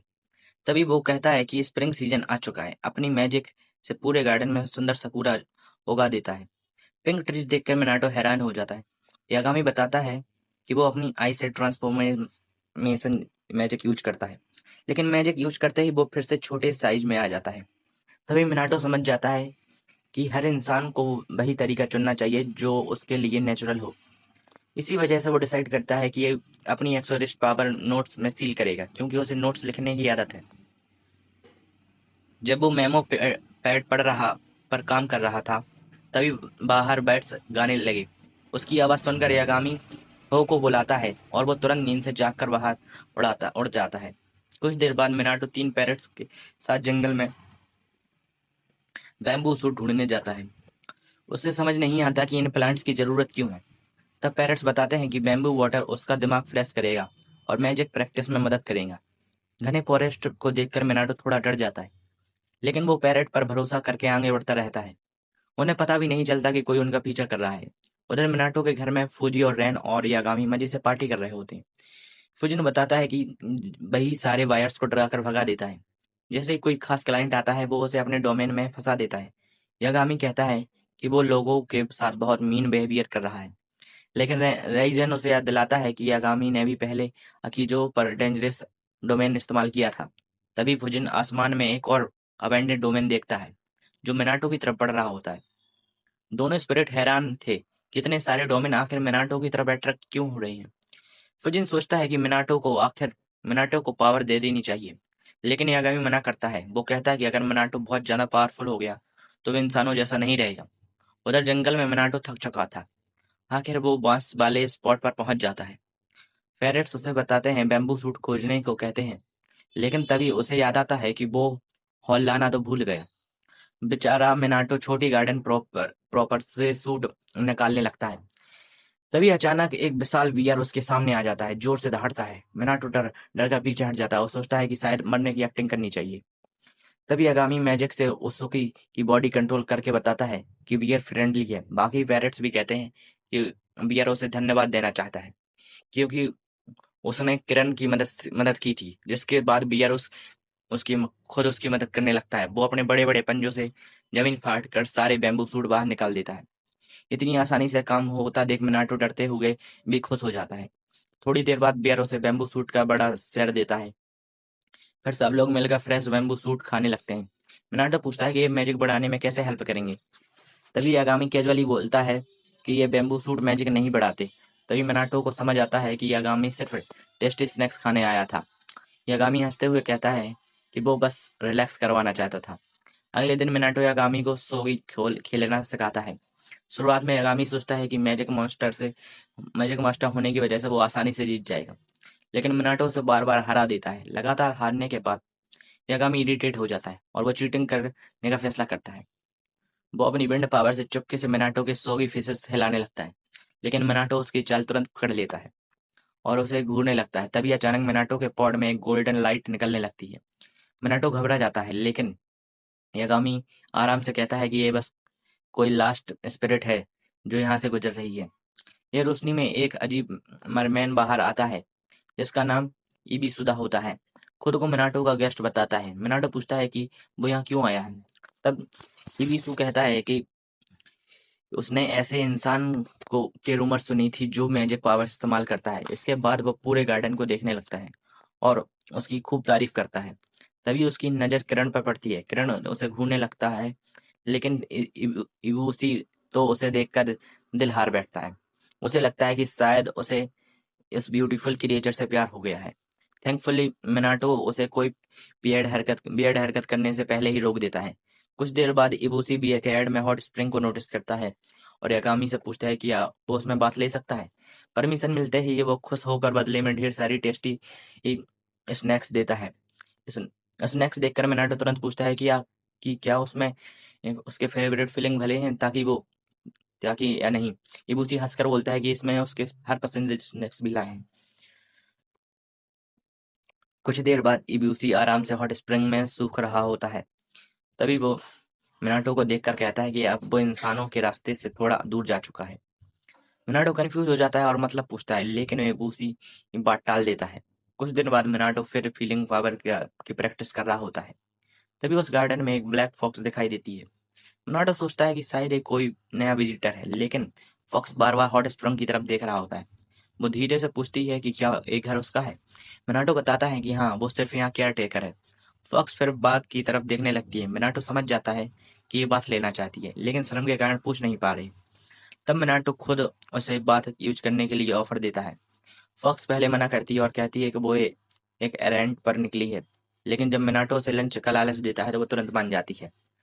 वो अपना नाम सुमुगी बताती है और कहती है कि वो बाथ के माउंटेन डेली की सर्वेंट है। फिर एक एक्साइटेड होकर वो पूछती है कि खाना होममेड है या नहीं। मिनाटो कहता है कि खाना पूरी तरह होममेड है, लेकिन उसे नहीं पता कि फॉक्स को पसंद क्या आएगा या नहीं। लेकिन सुमुगी तो खुश होकर पागल हो जाती है। वो एक्साइटेड में अजीब अजीब आवाजें निकालने लगती है। उसकी आवाज सुनकर सोरा यागामी उठ जाता है। जैसे ही सुगुमी उसे देखती है वो तुरंत रिस्पेक्ट से ग्रीट करती है। ये देखकर मिनाटो शॉक हो जाता है। तब यागामी बताता है कि उसकी स्टेट्स काफी हाई है। सुगुमी भी मानती है कि वो बहुत हाई रैंक डेली है। जिसके बाद सुगुमी खाना खाती है। पहला बाइट लेते ही वो मिनाटो की कुकिंग की फैन बन जाती है। वो इतनी तारीफ करती है कि रुकती ही नहीं और कुछ ही मिनटों में सारा खाना खत्म कर देती है। खाना खत्म होने के बाद वह अपना स्पार्क उतारती है और रिटर्न गिफ्ट के तौर पर मिनाटो को एक गोल्डन पीस देती है। सुमुगी बताती है कि यह उसके मास्टर के सीक्रेट गार्डन का स्पेशल फ्रूट है, लेकिन वो वार्निंग भी देती है कि मिनाटो इसे खा नहीं सकता क्योंकि उसका शरीर इतनी एनर्जी हैंडल नहीं कर सकता। हालांकि पीस कभी भी खराब नहीं होगा, इसलिए वह इसे डेकोरेशन की तरह घर में रख सकता है। मिनाटो गिफ्ट एक्सेप्ट कर लेता है। तभी सुमुगी प्राउडली बताती है कि उसके मास्टर ने ये गिफ्ट सिर्फ अपने गार्डन की सुपियोरिटी दिखाने के लिए भेजा है। ये सुनकर यागामी तुरंत बोलता है कि अगर मिनाटो नहीं खा सकता तो वो पीस खुद खा लेगा। मिनाटो पूछता है कि क्या वो सुमुगी के मास्टर को जानता है, लेकिन यागामी कुछ नहीं बताता। फिर मिनाटो सुमुगी से पूछता है क्या वो हॉट स्प्रिंग में बात लेना चाहेगी। सुमुगी खुशी से मान जाती है, लेकिन फिर पूछती है कि मिनाटो वो भी उसी के साथ स्प्रिंग में नहाता है। मिनाटो कैजुअली बोल देता है कि हाँ, वो भी यूज करता है स्प्रिंग को। ये सुनते ही सुमुगी समझ जाती है कि मिनाटो पूरी तरह जैसा फील नॉर्मल ह्यूमन जैसा फील नहीं हो रहा। ये बात सुनकर मिनाटो थोड़ा डिस्टर्ब हो जाता है। सुमुगी के जाने के बाद वो यागामी से पूछता है कि क्या वो खुद भी इंसान जैसा फील नहीं होता। वो मानता है कि हमेशा से थोड़ा स्पेशल था, लेकिन अब स्पिरिट्स के साथ रहते रहते उनकी मैजिकल वर्ल्ड का हिस्सा बन चुका है। उसे डर लगने लगता है कि कहीं वो लोगों की मदद करते करते अपनी ह्यूमैनिटी ही ना खो दे। लेकिन यागामी उसे शांत करता है और वो कहता है कि चाहे कुछ भी हो जाए मिनाटो, तुम हमेशा इंसान ही रहोगे और उसी तरह अपनी जिंदगी खत्म करोगे। ये सुनकर मिनाटो काफी रिलीफ फील करता है। फिर यागामी उसे सलाह देता है कि वो अपने पास्ट के बारे में सोचे। शायद उसकी कोई पुरानी मेमोरी उसे फीलिंग पावर का सीक्रेट छुपा रही हो। तब मिनाटो अपने बचपन को याद करने लगता है। उसे याद आता है कि जब वो सिर्फ 5 साल का था, तब उसने पहली बार एक सुपर नेचुरल स्पिरिट देखी थी। वो एक क्यूट गर्ल स्पिरिट थी जो उसके ग्रैंडपा के घर में रहती थी। यागामी मिनाटो से कहता है कि उसे अपने पास्ट के बारे में सोचना चाहिए। शायद उसकी पुरानी मेमोरीज में उसकी सीलिंग पावर का कोई सीक्रेट छुपा हो। ये सुनकर मिनाटो अपने बचपन को याद करने लगता है। जब वो सिर्फ 5 साल का था, तब उसने पहली बार एक सुपर नेचुरल चीज देखी थी। उसने अपने दादाजी के घर में एक छोटी सी और क्यूट स्पिरिट गर्ल देखी थी। उसे देखकर वो एक्साइटेड होकर तुरंत दादाजी के पास भागा। जब उसने अपनी पावर दिखाई तो दादाजी समझ गए कि वो बिरासी उसे थैंक्स बोल रही है। मिनाटो हैरान रह गया क्योंकि उसके दादाजी भी उसे देख सकते थे। तब उसे पता चला कि बरासी एक योकाई थी जो उनके घर में कई सेंचुरीज से रह रही थी। उसके बाद मिनाटो बरासी के साथ नॉर्मल बच्चों की तरह खेलने लगा। फिर उसे पता चला कि दादाजी सिर्फ योकाई ही नहीं बल्कि ऐसे स्पिरिट्स भी देख सकते थे जिन्हें उनकी पावरफुल आइज भी नहीं देख सकती थी। कुछ समय बाद उसकी मुलाकात ही नाम के एक मंकी जैसे योकाई से हुई। शुरुआत में ही उसे बहुत परेशान करता था। वो बार-बार उसकी टोपी चुरा लेता था। ब परेशान होकर मिनाटो दादाजी के पास कंप्लेंट करने गया, तो उन्होंने कहा कि उसे ही से फ्रेंडशिप कर लेनी चाहिए। अगले दिन मिनाटो उसकी पसंद का स्वीट लेकर आया। ही ने फिर से टोपी चुरा ली, लेकिन मिनाटो इस बार मिनाटो ने कहा कि वो बिना टोपी लौटाए उसे स्वीट नहीं देगा। और उसका एक अच्छा दोस्त था जिसका नाम रनारू था। एक गर्म समय के डे दोनों स्कूल से घर लौट रहे थे। रोनाल्डो हीट से परेशान हो गया था, इसलिए मनाटो ने उसे सेब आइस दिलाने ले गया। दोनों ने सेब आइस खाई, लेकिन रोनाल्डो फिर भी बोलता रहा कि उसे ठंडक महसूस नहीं हो रही। तभी अचानक आसमान काला पड़ गया। मिनाटो ने देखा कि पास में एक जायंट और डेंजरस योकाई खड़ा है। उसे उसके दादाजी की वार्निंग याद आई कि डेंजरस योकाई दिखे तो तुरंत भाग जाना। उसने रोनाल्डो को अपने घर भागने को कहा, लेकिन कुछ कह नहीं पाया। तभी उसे जायंट योकाई ने दोनों को नोटिस कर लिया। मिनाटो डरकर बस सिचुएशन के लिए तैयार हो गया। उसी समय एक अजीब आदमी योकाई आया और अचानक वहां आया। जब मिनाटो ने दोबारा देखा तो योकाई गायब हो गया था। वो आदमी दोनों लड़कों के घर जाकर कूल होने को कहता है और पूछता है कि टाउन में कोई हॉट स्प्रिंग है। मनाटो पूछता है कि शायद उसने पहले से ही रूम बुक किया होगा, लेकिन वो आदमी मना कर देता है। रनारू बताता है कि टूरिस्ट बहुत होने की वजह से यहाँ रूम मिलना मुश्किल है। तब वो आदमी कहता है कि वो मनाटो के साथ एक एक रूम में रुक जाएगा। मनाटो हैरान हो जाता है क्योंकि उनके इन में कोई उन्हें इनके बारे में कैसे पता चला। जब वो इन पहुंचते हैं तो अचानक से एक गेस्ट रूम छोड़ देता है और उस आदमी को रहने के लिए जगह मिल जाती है। उसके वहां रुकने के बाद आसपास के योकाई रेस्टलेस होने लगते हैं, लेकिन उसके समय मनाटो इसका रीजन नहीं समझ पाता। वो आदमी अक्सर मनाटो को क्विetly ऑब्जर्व करता रहता था। एक दिन उसने उसकी हैंडराइटिंग की तारीफ की। उसने कहा कि उसकी हैंडराइटिंग बहुत साफ है और ये इसके प्योर हार्ट को दिखाती है। मनाटो कुछ कुछ उससे थैंक्स बोलता है और उसकी सलाह पर फैमिली के लिए एक मेनू भी बनाता है। अब वर्तमान में मनाटो समझता है कि वो आदमी एक्सोरिस्ट पावर देख सकता था। यागामी बताता है कि वो आदमी शायद एक ट्रू एक्सोरिस्ट था। वो समझता था कि वरासी एक एक्सोरिस्म तो करती है, लेकिन वो अभी भी नॉर्मल सिविलियन है, जबकि ट्रू एक्सोरिस्ट असली मास्टर्स होते हैं। इसलिए योकाई उनसे नेचुरली डरते हैं। फिर यागामी बताता है कि उसकी सीलिंग पावर की प्रॉब्लम क्या है। मना तो कहता है कि वो अभी भी प्रैक्टिस कर रहा है। तब यागामी उसे हर दिन हिंट देता है कि आजकल उसकी मेमोरीज ही और उसे आदमी के प्योर हार्ट वाली बात याद दिलाता है। जब मिनाटो को समझ आता है कि उसने अपनी प्योर इमोशन और हार्ट को तलिस्मान में सील करना होगा। जैसे ही वो ऐसा करने की कोशिश करता है तो उसके तलिस्मान ब्राइट लाइट एमिट करने लगते हैं। यागामी उसे कहता है कि उसे फाइनली अपनी पावर्स को पूरी तरह सील कर दिया है। उधर एक हॉन्टेड जगह पर हरामा की दो बहनें इविल स्पिरिट से लड़ रही होती हैं। बड़ी बहन सुबह देखती है कि हरामा और कात्सुराजी वहां पहुंच चुके हैं। दोनों देखते हैं कि उसकी पावर ऑलमोस्ट खत्म हो चुकी है। फिर वो हरामा से नए तलिस्मान मांगते हैं और वो उन्हें दे देता है। हरामा और कासुराजी के पीछे कुछ और लड़कियां भागती हुई दिखाई देती है, जबकि उनके पीछे बहुत सारे इविल स्पिरिट लगे होते हैं। हरामा तुरंत उन्हें तलिस्मान देता है और लड़कियां उनका इस्तेमाल करके स्पिरिट्स को खत्म कर देती हैं। लड़ाई खत्म हो जाती है और दोनों आराम से वेकेशन प्लान की बातें करने लगती हैं, जैसे अभी अभी कुछ हुआ ही नहीं हो। उनकी इस अनप्रोडक्टिबिलिटी एटीट्यूड को देखकर हरामा कासुराजी शौक हो जाते हैं, लेकिन कुछ नहीं बोलते। तभी सुबह हरामा से पूछती है क्या उसके पास और तलिस्मान है। हरामा कहता है कि सारे तलिस्मान खत्म हो चुके हैं। अब वो उसे मिनाटो से नए तलिस्मान लेने भेजती है। जैसे ही हरामा जाने लगता है, बाकी लड़कियां मिनाटो के पास चली जाती हैं और यागामी जवाब नहीं दे पाता, जबकि उसकी बहन मजाक में कहती हैं कि वो जल्दी ही नहीं कर सकता। इसके बाद हरामा मनातो के घर पहुंचता है। अंदर कदम रखते ही उसकी बॉडी पर भारी प्रेशर महसूस होता है। वो समझ जाता है कि घर में स्पिरिट्स पहले से जाना बढ़ चुके हैं। बड़ी मुश्किल से वह मनाटो तक पहुंचता है। मनाटो उसकी हालत देखकर पूछता है क्या हुआ, लेकिन हरामा सीधे नए तलिस्मान मांगने लगता है। उसी समय बॉन्ड में पानी अचानक उछलने लगता है। हरामा सोचता है कि कोई इविल स्पिरिट हमला कर रही है, लेकिन मनातो बताता है कि यहाँ कोई इविल स्पिरिट नहीं है, बस रेई सिर्फ खेल रहा है। मनाटो अपनी नई सीलिंग तलिस्मान दिखाता है और बताता है कि अब उसकी पावर सही तरीके से सील हो रही है, इसलिए तलिस्मान ज्यादा देर तक चलेंगे। हरामा खुश होकर उन्हें ले जाता है। अब मनाटो उसे बताता है कि उसकी हार्ट को दोनों उसके हालत से मदद करने को सोचते हैं। राइजन और फूजन दोनों हरामा की मदद करने के बारे में सोचते हैं।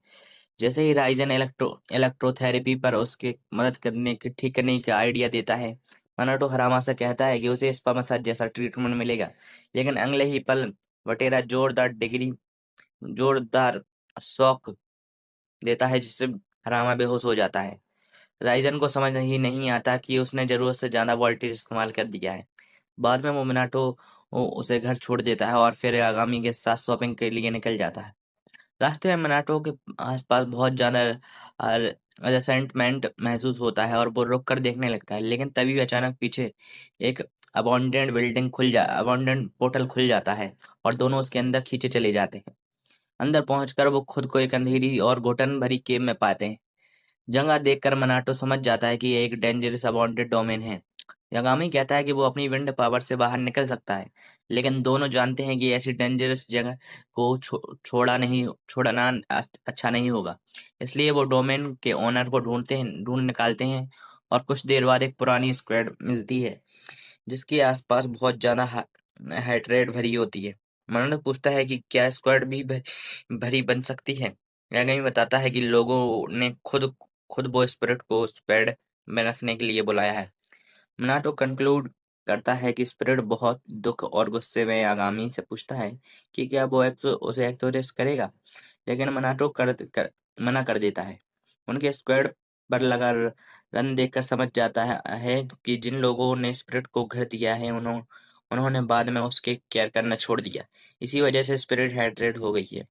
ये समझने के बाद मनाटो ऐसा तलिस्मान इस्तेमाल करता है जो स्पिरिट को घर तो नहीं बल्कि कुछ और दे देता है। को प्यूरिफाई करे। जैसे ही वो टैलिस्मन एक्टिवेट करता है, ब्राइट लाइट फैल जाती है। यामागामी उसकी तारीफ करता है, क्योंकि नॉर्मल टैलिस्मन्स इतनी हेट्रेड साफ नहीं कर सकते थे। बाहर की हेट्रेड हटने के बाद यामागामी अंदर की स्पिरिट को पूरी तरह प्यूरिफाई कर देता है। इसके बाद स्वॉर्ड गायब हो जाती है, लेकिन यामागामी बताता है कि स्पिरिट सेफ है। तभी पूरा डोमेन कोलैप्स होने लगता है, क्योंकि उसका ओनर अपनी पावर खो चुका होता है। यामागामी मनाटो को विंड पावर्स इस्तेमाल करने को कहता है और दोनों वहां से निकलने की तैयारी करते हैं। उधर बाहर की दुनिया में कात्सुरागी दूसरी जगह इविल स्पिरिट से लड़ रहा होता है। स्पिरिट्स लगातार बढ़ते जा रहे थे, इसलिए वो सोचता है कि आखिर आकिजो मदद के लिए क्यों नहीं आ रहा।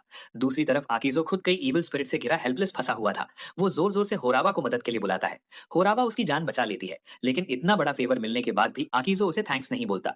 वो ऑलमोस्ट उसे क्यूट बोल देता है, लेकिन फिर एरोगेंट बनकर कहता है कि उसे और जल्दी आना चाहिए था। उसकी अनग्रेटफुल एटीट्यूड देखकर होरावा इरिटेट हो जाती है। होरावा अपने फोन पर विंड चाइम की साउंड चलाती है। आवाज सुनते ही आकिजो को पुराना ट्रॉमा याद आ जाता है है और वो हॉन्टेड बिल्डिंग के बाहर ही डरने लगता है। उधर हरामा की टीम बहुत सारे इविल स्पिरिट से घिरी हुई मुश्किल में फंसी होती है। लड़कियों के पास मनाटो की चीट कोड जैसे पावरफुल टैलिस्मैन्स खत्म हो चुके थे, इसलिए वो सिर्फ हरामा का इंतजार कर रही थी। तभी हरामा सही समय पर वहां पहुंच जाता है और सबको बचा लेता है। सारी लड़कियां उसके पास आ जाती है। हरामा उन्हें नए टैलिस्मैन्स दिखाता है और बताता है कि ये पहले से ज्यादा पावरफुल है। ये सुनकर सब मनाटो की एबिलिटीज से इंप्रेस हो जाती हैं। उसी समय पीछे एक पोर्टल खुलता है और मनाटो और यामागामी अबैंडन डोमेन से बाहर निकलते हैं। मनाटो के हाथ में ग्लोइंग टैलिस्मैन होता है जिसकी तेज रोशनी देखकर हरामा और बाकी लड़कियां चौंक जाती हैं। लड़कियां सोचती हैं कि कोई मैजिकल सेवियर आया है, इसलिए वो मनाटो को थैंक्स बोलने लगती हैं। दूसरी तरफ मनाटो सोच रहा होता है कि हरामा के आसपास इतनी ब्यूटीफुल गर्ल्स क्यों हैं। यामागामी कहता है कि शायद वो उसकी सिस्टर्स होंगी, लेकिन मनाटो नोटिस करता है कि सब लोग अनकंफर्टेबल लग रहे हैं। तब यामागामी उसे बताता है कि वो अपना ब्राइट टैलिस्मैन सबके चेहरे पर चमका रहा है। ये सुनकर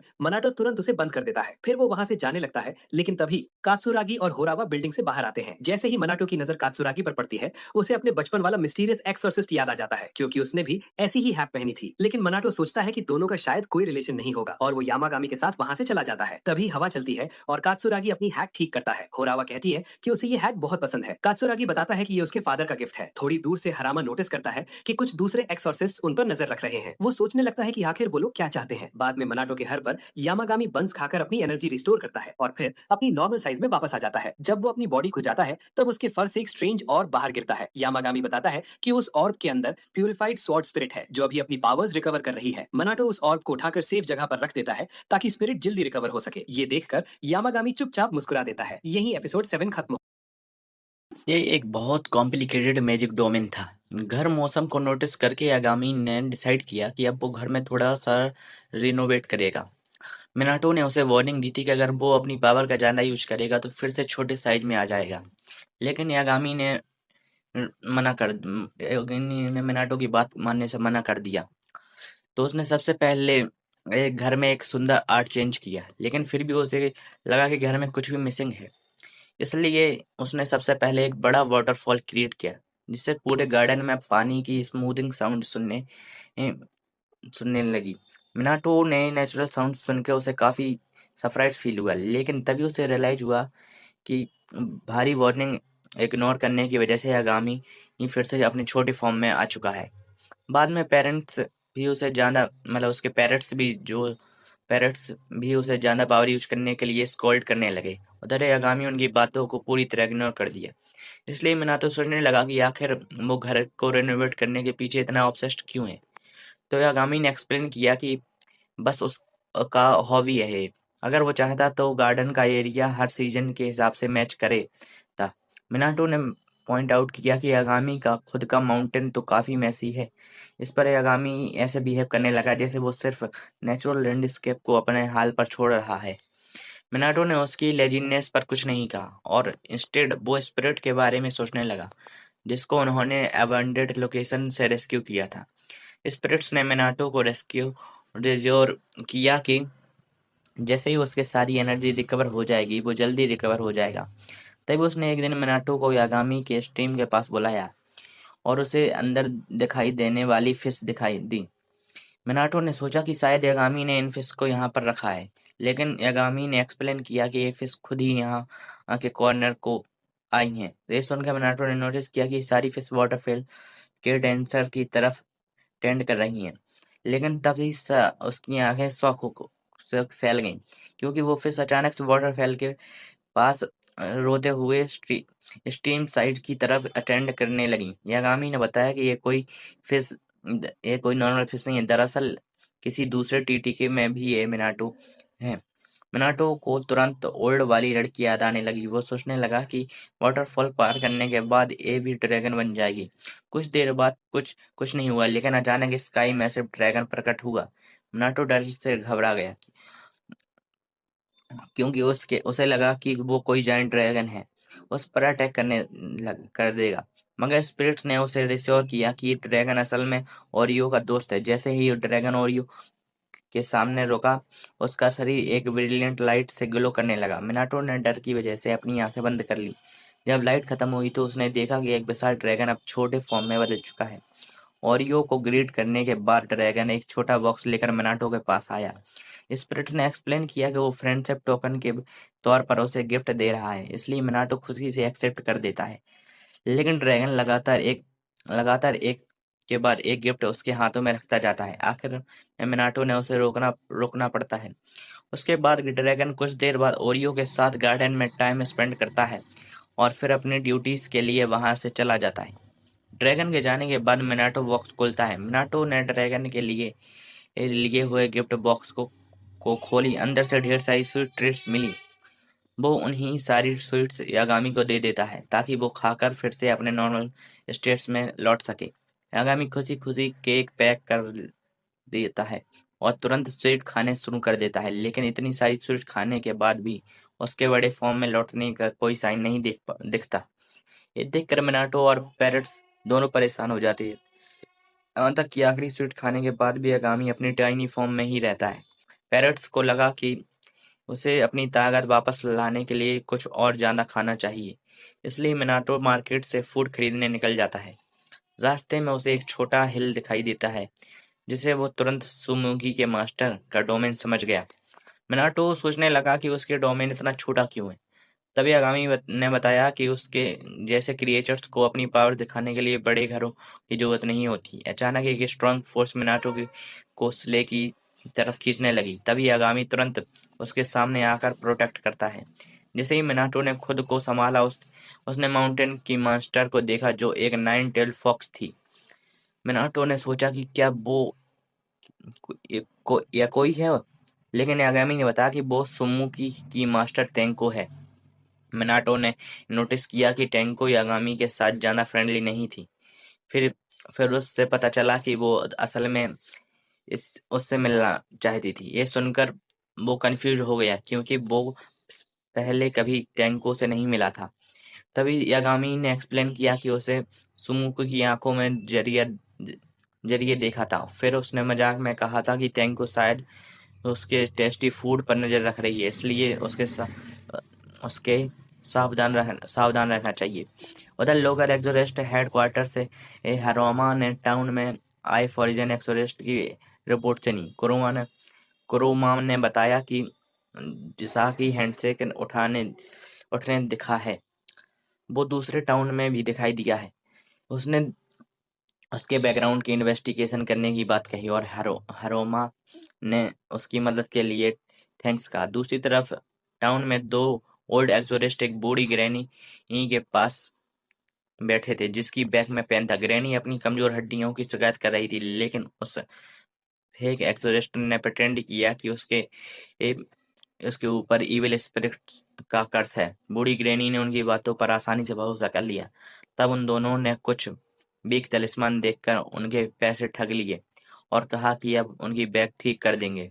कुछ दिन बाद मिनाटो के घर में यागामी अभी भी टाइनी फॉर्म में था, जबकि वो पूरे टाउन में 1 साल तक खिलाने जितना फूड खा चुका था।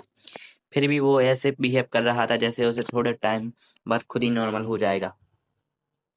फिर गुस्से में उसने नंबर 3 की तरफ इशारा किया जो वो काफी बड़ा हो चुका था और जिसकी कुछ ब्रांचेस भी गिर चुकी थी। त- वो देखकर मिनाटो को गार्डनिंग और हीलिंग पावर की प्रैक्टिस करने का फैसला किया। वो बैठकर जल्दी से गार्डनिंग करने लगा, लेकिन कैरेन उसे देखकर पैनिक होने हो जाता है। उसे लगा कि मिनाटो कोई डेंजरस वॉरमेड वेपन बना रहा है और वो ब्रूटल स्लटर करने लगा। बाकी क्रिएचर्स ने बड़ी मुश्किल से काम डाउन किया। उधर यागामी मिनाटो से प्रोजेक्ट को लेकर रील हो गया। तो मिनाटो ने बताया कि एक हीलिंग बना रहा है जिसमें उसकी पावर सील्ड हो। यागामी को एक कोई आइडिया नहीं था कि ये कितना अच्छा होगा, इसलिए मिनाटो ने उसे अपना पहला हीलिंग प्रोटेक्शन एम्यूलेट के तौर पर दे दिया। तभी दूर से एक छोटी सुरील ने मिनाटो को आवाज दी। यागामी ने बताया कि स्क्वायरल भी सच्ची चेन जाती है, लेकिन मिनाटो ने कहा कि उसकी बाकी अटेम्प्ट्स फेल हो गए थे। या स्क्वायरल को परवाह नहीं है। उसने कहा कि फेल भी चलेगा। तब मिनाटो ने उसके दूसरे पीस लिया और छोटी स्क्वायरल को खुशी खुशी ही दे दिया। इस और स्क्वायरल वह पीस लेकर वहां से चली गई। वहां उसने एक एमुलेट का यूज करके अपने पार्टनर को ठीक करने किया और जो कि एक इविल कर्स से सफरिंग कर रहा था। कर्स से मुक्त होते ही स्क्वायरल एमुलेट नीचे गिरा देता है और खुशी से अपने दिन में बिजी हो जाता है। उसके बाद मिनाटो और बाकी सब लंच करते करते बैठे बैठे थे। यागामी ने मिनाटो को जल्दी खाने की वार्निंग दी, इससे पहले कि सुमोकी आ जाए, लेकिन तब तक देर हो चुकी थी। ब्लैक फॉक्स ने अपने प्रेजेंस अनाउंस की और मिनाटो ने नेचुरली उसे नीचे आकर साथ लंच करने की परमिशन दे दी। सुमोकी खुशी से बैठकर लंच कर रही होती है, तभी उसने अपने आने का असली पर्पस याद आ गया। उसे तेंको के अर्लियर बिहेवियर के लिए मिनाटो से अपॉलजी मांगनी थी और कहा कि वो अपने नाइबर के साथ जरूरत से ज्यादा एग्रेसिव हो गई है। मिनाटो ने आसानी से टेंको को माफ कर दिया क्योंकि वो नया मैजिकल क्रिएचर देखकर खुश था। सुमुकी भी अपने मास्टर की बात सुनकर एक्साइटेड हो गई और उसकी पावर के बारे में ब्रैग करने लगी, लेकिन यह सुनकर भी कहा कि तेंको श्राइन हमेशा बहुत बिजी रहता है। तभी अचानक सुमुकी की बॉडी ग्लो करने लगती है और यागामी समझ जाता है कि कुछ गड़बड़ है। अचानक तेंको ने अपनी सुमुकी बॉडी को पोसेस कर लिया और मिनाटो को माउंटेन पर आने की इनविटेशन दिया। उसने कहा कि ये अपने आपके समय शील्ड भी लेकर आना। यागामी ने उसे सेमलेस ब्लड कहा और उसने गुस्से में कहा कि वो दूर रहे, 2 वीक में कुछ स्पेंड कर रही है, लेकिन तेंको ने याद दिलाया कि मिनातो ने खुद अंदर आने दिया था उसे, इसलिए इंट्रूडर नहीं है। यागामी ही और ज्यादा एंग्री हो जाता है, लेकिन तेंको लगातार अपनी चीजें दिखाती है। आखिर में गुस्सा आकर यागामी ने उस पर अटैक कर दिया, लेकिन तेंको उन्हें उसकी मैजिक अटैक को आसानी से ब्लॉक कर दिया। अटैक रोकने के बाद हंसने लगी और बिग पावर का मजाक उड़ाने लगी। यागामी पीछे हटने के लिए तैयार नहीं था, इसलिए उसने फिर से हमला कर दिया, लेकिन तेंको ने फिर से दूसरे अटैक को भी ब्लॉक कर दिया। फिर वो यागामी का मजाक उड़ाने लगी और उसे इतना वीक हो चुका है कि मिनियंस मुकी भी उसकी अपनी बॉडी में रहकर उससे लड़ सकती हैं, लेकिन यागामी का ईगो इतना बड़ा था कि वो हार मानने को तैयार ही नहीं था, इसलिए वो लगातार तेंको पर उससे फाइट करता। लड़ाई के दौरान दोनों एक दूसरे से बहस करते रहे और तेंको बार बार उसकी पावर का मजाक उड़ाती रही। कुछ देर बाद दोनों आसमान में उड़ते हुए बाहर चले गए और स्काई में ब्लो एक्सचेंज करने लगे। तेंको लगातार लूज होने के लिए मॉक करती रही। मिनाटो बार बार उनसे लड़ाई रोकने के लिए रिक्वेस्ट करता है, लेकिन दोनों किसी भी की भी बात नहीं सुनते थे। आखिर में यागामी डिसाइड करता है कि वो अपनी फुल पावर का इस्तेमाल करेगा। उसने एक बड़ा अटैक स्टार्ट करना किया, लेकिन तेंको आसानी से डॉज कर देता है और अचानक से अपनी पावर का अटैक सीधे मिनाटो की तरफ लॉन्च कर देता है। मिनाटो को बचने के लिए पीछे हटता है, लेकिन तभी यागामी उसके सामने आ जाता है और पूरा अटैक अपनी बॉडी पर ले लेता है। अटैक लगते ही यागामी जमीन पर गिर पड़ता है। ये देखकर तेंको प्राउडली अपनी 22,000 विक्ट्री की जीत का घमंड करने लगती है। यागामी हैरान होकर सोचती है कि वो इतनी प्रिटी कैसे हो सकती है, कि ऐसे स्टूपिड फाइट का भी हिसाब रखती है। टेंको ने कहा कि उसे ह्यूमंस के साथ खेलना बंद करके फिर से अपनी पावर्स को पर फोकस करना चाहिए। जवाब में यागामी ने उसे अपने श्राइन के लिए पुलिस को चैंट करने के बंद करने को कहा। यह सुनकर तेंको ऑफेंड हो गई। उसने कहा कि उसके फॉलोअर्स बिना किसी कोशिश के खुद ही उससे प्यार करने लगते हैं। यागामी उनकी बात पर बिलीव नहीं करता और तेंको ने वार्निंग दी थी कि अगर वो किसी भी ह्यूमन के साथ ना इन्वॉल्व रहेगा तो एक दिन उसका अंत जरूर हो जाएगा। इतना कहकर तेंको आखिरकार गार्डन से गायब हो जाता है। मैना तो तुरंत यागामी के पास गया और पूछा कि क्या वो ठीक है। यागामी ने कैजुअली ही कहा कि ये बस एक छोटी सी स्क्वेबल थी, लेकिन मिनाटो को लगा कि लड़ाई काफी डेंजरस थी और यागामी को चोट भी लगी है। तभी यागामी की नजर मिनाटो के एमुलेट पर गई, जो कि लड़ाई के दौरान टूट चुका था। उसने गिफ्ट तोड़ने के लिए अपॉलजी मांगी, लेकिन मिनाटो ने रिश्योर किया कि वो कभी भी एमुलेट बना सकता है और फिर यागामी बैठकर आराम करने लगे।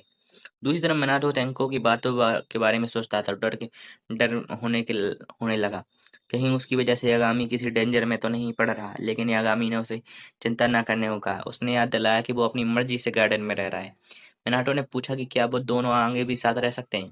यागामी ने मुस्कुराकर कहा कि बिल्कुल रह सकते हैं। उधर दूसरी तरफ दोनों स्कैमर एक्सोरिस्ट अपना पैसा गिनते हुए लौट रहे होते हैं। तभी अचानक कसुरागी के मिनियंस उन्हें परेशान करने लगे। डरकर दोनों वहां से भागने की कोशिश कर रहे होते हैं, लेकिन सामने से हरामा उनकी रास्ता रोक लेता है और उन्हें टाउन छोड़कर जाने को कहता है। टेरिफाइड होकर दोनों कॉन आर्टिस्ट वहां से भाग गए, जबकि हरामा और कासुरागी उम्मीद करने लगे कि अब वो दोबारा यहाँ उन्हें परेशान नहीं करेंगे। भागते भागते दोनों स्कैमर्स एक फॉरेस्ट में पहुंच गए।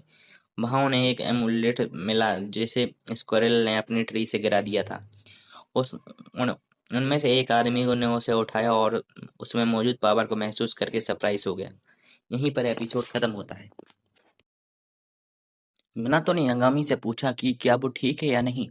यागामी ने शांत आवाज में कहा कि वो बस एक छोटी सी फाइट हुई थी और अब सब ठीक है। लेकिन minato को ऐसा नहीं लगता, क्योंकि उसने अपनी आंखों से देखा था और उसे पता था कि सिचुएशन काफी डेंजरस थी।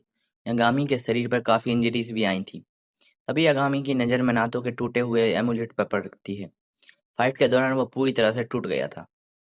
यागामी ने को बुरा लगा और उसने minato से सॉरी कहा, लेकिन minato ने उसे बताया कि इसकी कोई चिंता मत करो, मैं उसे नया एमुलेट फिर से बना सकता हूँ। ये सुनकर यागामी थोड़ा शांत हो गया और वार्थ लेने बैठ गया, आराम करने लगा। और उधर minato के मन में टैंकों की बातें घूम रही थी। उसे लग रहा था कि शायद उसकी वजह से यागामी बार बार मुश्किलों में पड़ रहा है। वो सोचने लगा कि उसकी मौजूदगी यागामी के लिए खतरा तो नहीं बन रही। तभी यागामी ने उसकी तरफ देखा और कहा कि उसे इतनी चिंता करने की कोई जरूरत नहीं है। उसने साफ कहा कि उसे अपनी फ्री विल से minato के गार्डन में रह रहा है और उसे किसी ने भी मजबूर नहीं किया है। ये सुनकर minato को थोड़ा सुकून मिला। फिर उसने हिचकिचाते हुए पूछा कि क्या वो आगे भी इसी तरह साथ रह सकते हैं। आगामी ने बिना देर किए कहा कि हाँ, हम आगे भी साथ रह सकते हैं। उसकी बात सुनकर minato के चेहरे पर बाहर की मुस्कान आ गई। कुछ दिन बाद minato के घर उसकी मॉम द्वारा भेजा गया ऑरेंज का एक बड़ा बॉक्स पहुंचा।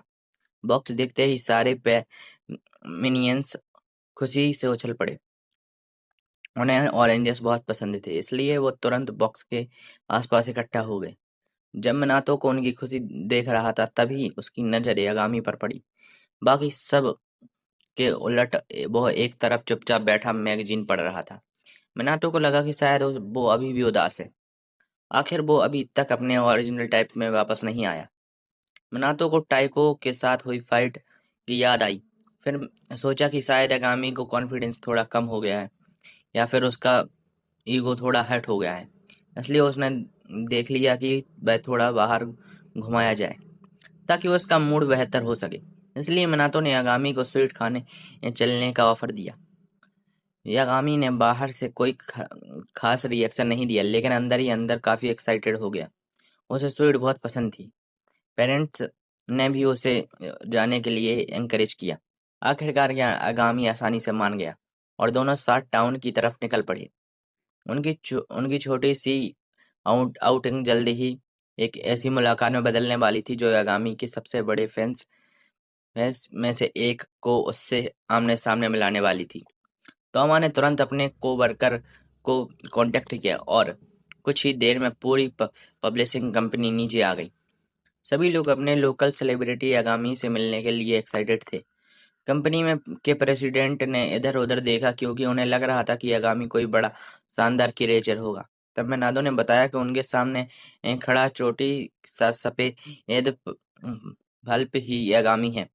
प्रेसिडेंट ने बताया कि उनके पुराने प्रेसिडेंट यागामी बहुत अच्छे फ्रेंड थे।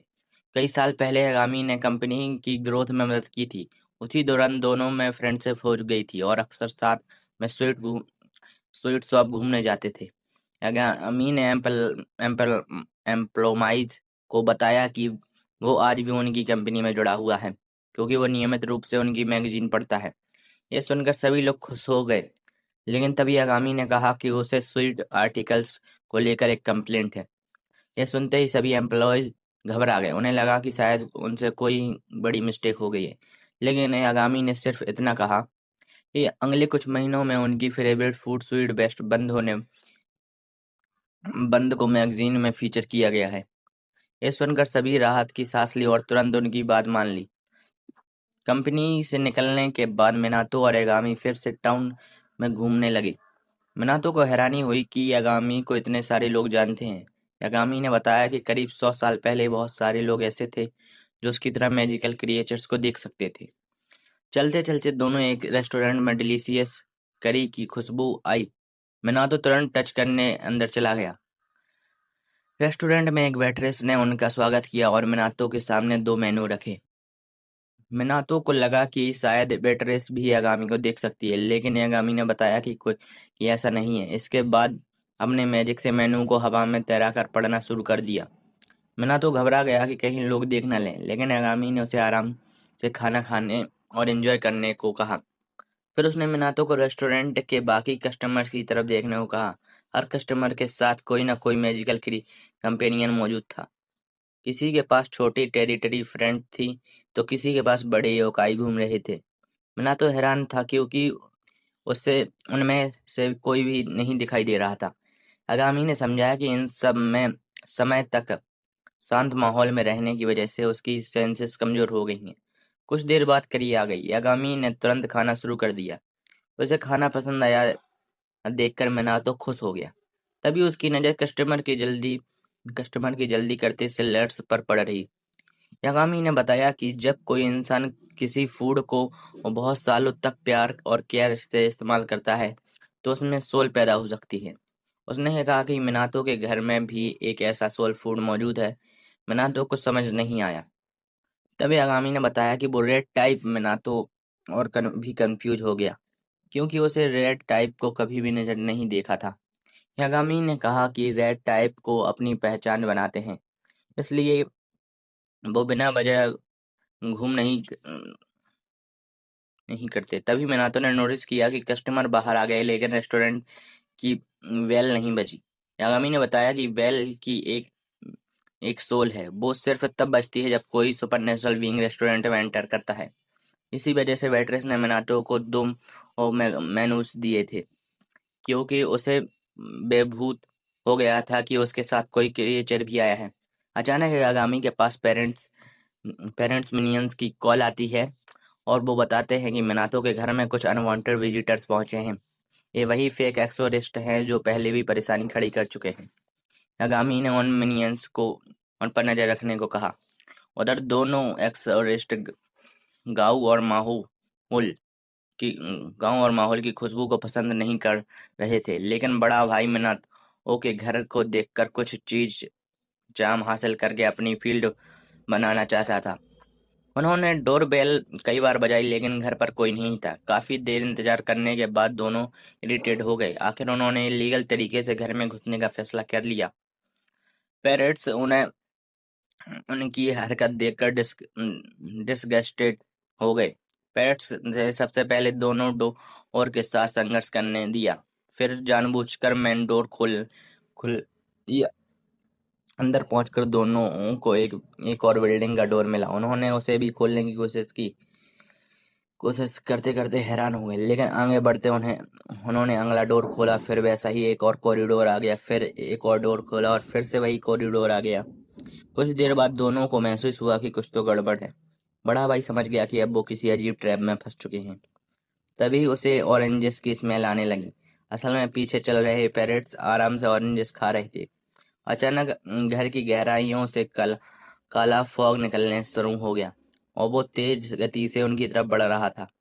रास्ते में आने वाली हर चीज को चीरता चला गया और वह डरावना नजारा देखकर दोनों एक्सोरिस्ट घबराकर बाहर की तरफ भागने लगे, लेकिन काला फॉग उनसे कहीं ज्यादा तेज था। कुछ ही पलों में वो उनके पास पहुंच गया और ऐसा लगा जैसे वो टुकड़ों में फाड़ देगा। लेकिन तभी दोनों की आंखें खुल गई। असल में ये सब एक भयानक ड्रीम था। वो अभी भी मिनाटो के घर के बाहर पड़े हुए थे। ड्रीम इतना डरावना था कि दोनों बुरी तरह घबरा गए। बिना एक सेकंड रुके वो वहां से भाग निकली। फेरिस दूर ये सब देखकर खुश हो रहा था, क्योंकि आखिरकार उन परेशान करने वाले लोगों को सबक मिल गया था। जब दोनों भाग रहे थे तब एक अजीब सा बैड पेड़ के पीछे से उन्हें चुपचाप देख रहा था। उधर मिनातो और यामी करी रेस्टोरेंट से बाहर निकल रहे थे। दोनों ने एक अच्छा लंच किया। यागामी काफी खुश देख रहा था, लेकिन मिनाटो ने नोटिस किया कि अभी भी वो अपने ओरिजिनल फॉर्म में वापस नहीं आया। मिनाटो इस बात को लेकर चिंतित हो रहा था, लेकिन यागामी को इसकी कोई परवाह नहीं थी। थोड़ी देर बाद यागामी ने घर लौटने की बात की। रास्ते में मिनाटो ने बताया कि वो दोनों फेक एक्सोरिस्ट घर पर आए थे, लेकिन एक सेल वाले काले फॉग ने उन्हें भगा दिया। उस फॉग को समर ऑरेंजेस जैसी खुशबू आ रही थी। दोनों चलते रहे। तभी मिनाटो महसूस किया कि उसके कंधे पर बैठा यागामी अपनी टेल हिला रहा है। मिनाटो ने पूछा कि क्या उसे इस तरह राइड करना पसंद है। यागामी ने मान लिया कि उसे सच में काफी अच्छा लगता है। कुछ देर बाद वो एक श्राइन के पास पहुंचे। वहां एक बुजुर्ग लेडी फूल चढ़ा कर प्रार्थना कर रही थी। मिनाटो सोचने लगा कि वो किस देवी की पूजा कर रही है। तभी उस लेडी की डॉटर वहां पहुंची और उसे डर था कि कहीं उसकी माँ कहीं रास्ता भटक ना जाए। वो उन्हें घर चलने के लिए कहने लगी, लेकिन मिनातो ने पूछा कि ये श्राइन किसके लिए बना है। महिला ने बताया कि ये उसकी माँ पहाड़ के माउंटेन की देवी को बहुत मानती है, इसलिए अक्सर यहाँ आकर सम्मान देती है। इसके बाद वो अपनी माँ को सहारा देकर घर ले गई। उनकी बात सुनकर मिनातो सोच में पड़ गया। उसे एहसास हुआ कि टाउन में बहुत सारे लोग आज भी यागामी को अपने दिल से मानते हैं और सम्मान देते हैं। तभी उसने यागामी की तरफ देखा और हैरान रह गया। यागामी ने अपने पूरे ओरिजिनल फॉर्म में वापस आ चुका था। उसकी चमक और ऑरा इतना शक्तिशाली था कि मिनाटो की आंखें चौंधी आ गईं। यागामी ने तुरंत अपनी चमक कम की ताकि मिनाटो से आराम से देख सके। मजेदार बात यह थी कि यागामी खुद बिल्कुल भी सरप्राइज नहीं हुआ था। उसके लिए अपने बड़े फॉर्म में वापस आना कोई कोई बड़ी बात नहीं थी, ये बिल्कुल नॉर्मल था उसके लिए। मिनाटो ने पूछा कि आखिर ऐसा कैसे हुआ। उसे लगा कि शायद टेम्को से हारने की वजह से यागामी डिप्रेस था, लेकिन यागामी ने बताया कि असली वजह कुछ और थी। उसने लड़ाई में बहुत ज़्यादा पावर इस्तेमाल कर ली थी, इसलिए उसका फॉर्म छोटा हो गया था। फिर मिनाटो ने पूछा कि सुबह मैगजीन को लेकर वो इतना उदास क्यों था। यागामी ने तुरंत जवाब दिया कि वजह चंग की बीन बेस थी। ये सुनकर मिनाटो कुछ सेकंड के लिए चुप रहा और फिर समझ गया कि वो बेकार की चिंता कर रहा था। यागामी किसी हार या डिप्रेशन की वजह से परेशान नहीं था, वो तो बस अपनी पसंदीदा मिठाई को लेकर नाराज था। दोनों हंसते हुए घर की तरफ चल पड़े। रास्ते में मिनाटो सोच रहा था कि शायद यागामी की ताकत इसलिए वापस आ गई क्योंकि आज बनने सारे लोग उसे प्यार करते हैं और सम्मान देते हैं। उधर लोकल एक्सोरिस्ट हेडक्वार्टर्स में एक पेंगुइन कास्तुरागी को रिपोर्ट दे रहा होता है। उसने बताया कि फेक एक्सोरिस्ट मिनाटो के घर में घुसने की कोशिश की थी। ये अच्छी बात तो नहीं है, लेकिन कि वो किसी तरह मार खाकर वहां से भगा दिए गए। दूसरी तरफ फॉरेस्ट के पास दोनों भाई वापस घर जाने के बारे में सोच रहे थे। छोटे भाई के मन अब टूट चुका था, लेकिन बड़ा भाई अभी भी हार मानने को तैयार नहीं था। उसने फैसला किया कि वो इस टाउन से स्कैम करके बहुत बड़ा पैसा कमाए बिना यहाँ से नहीं जाएगा। लेकिन तभी अचानक उनके सामने एक विशाल डोमेन खुल गया। दोनों भाइयों को बिल्कुल भी अंदाजा नहीं था कि अब उनके साथ क्या होने वाला था। यहीं पर एपिसोड 9 खत्म होता है।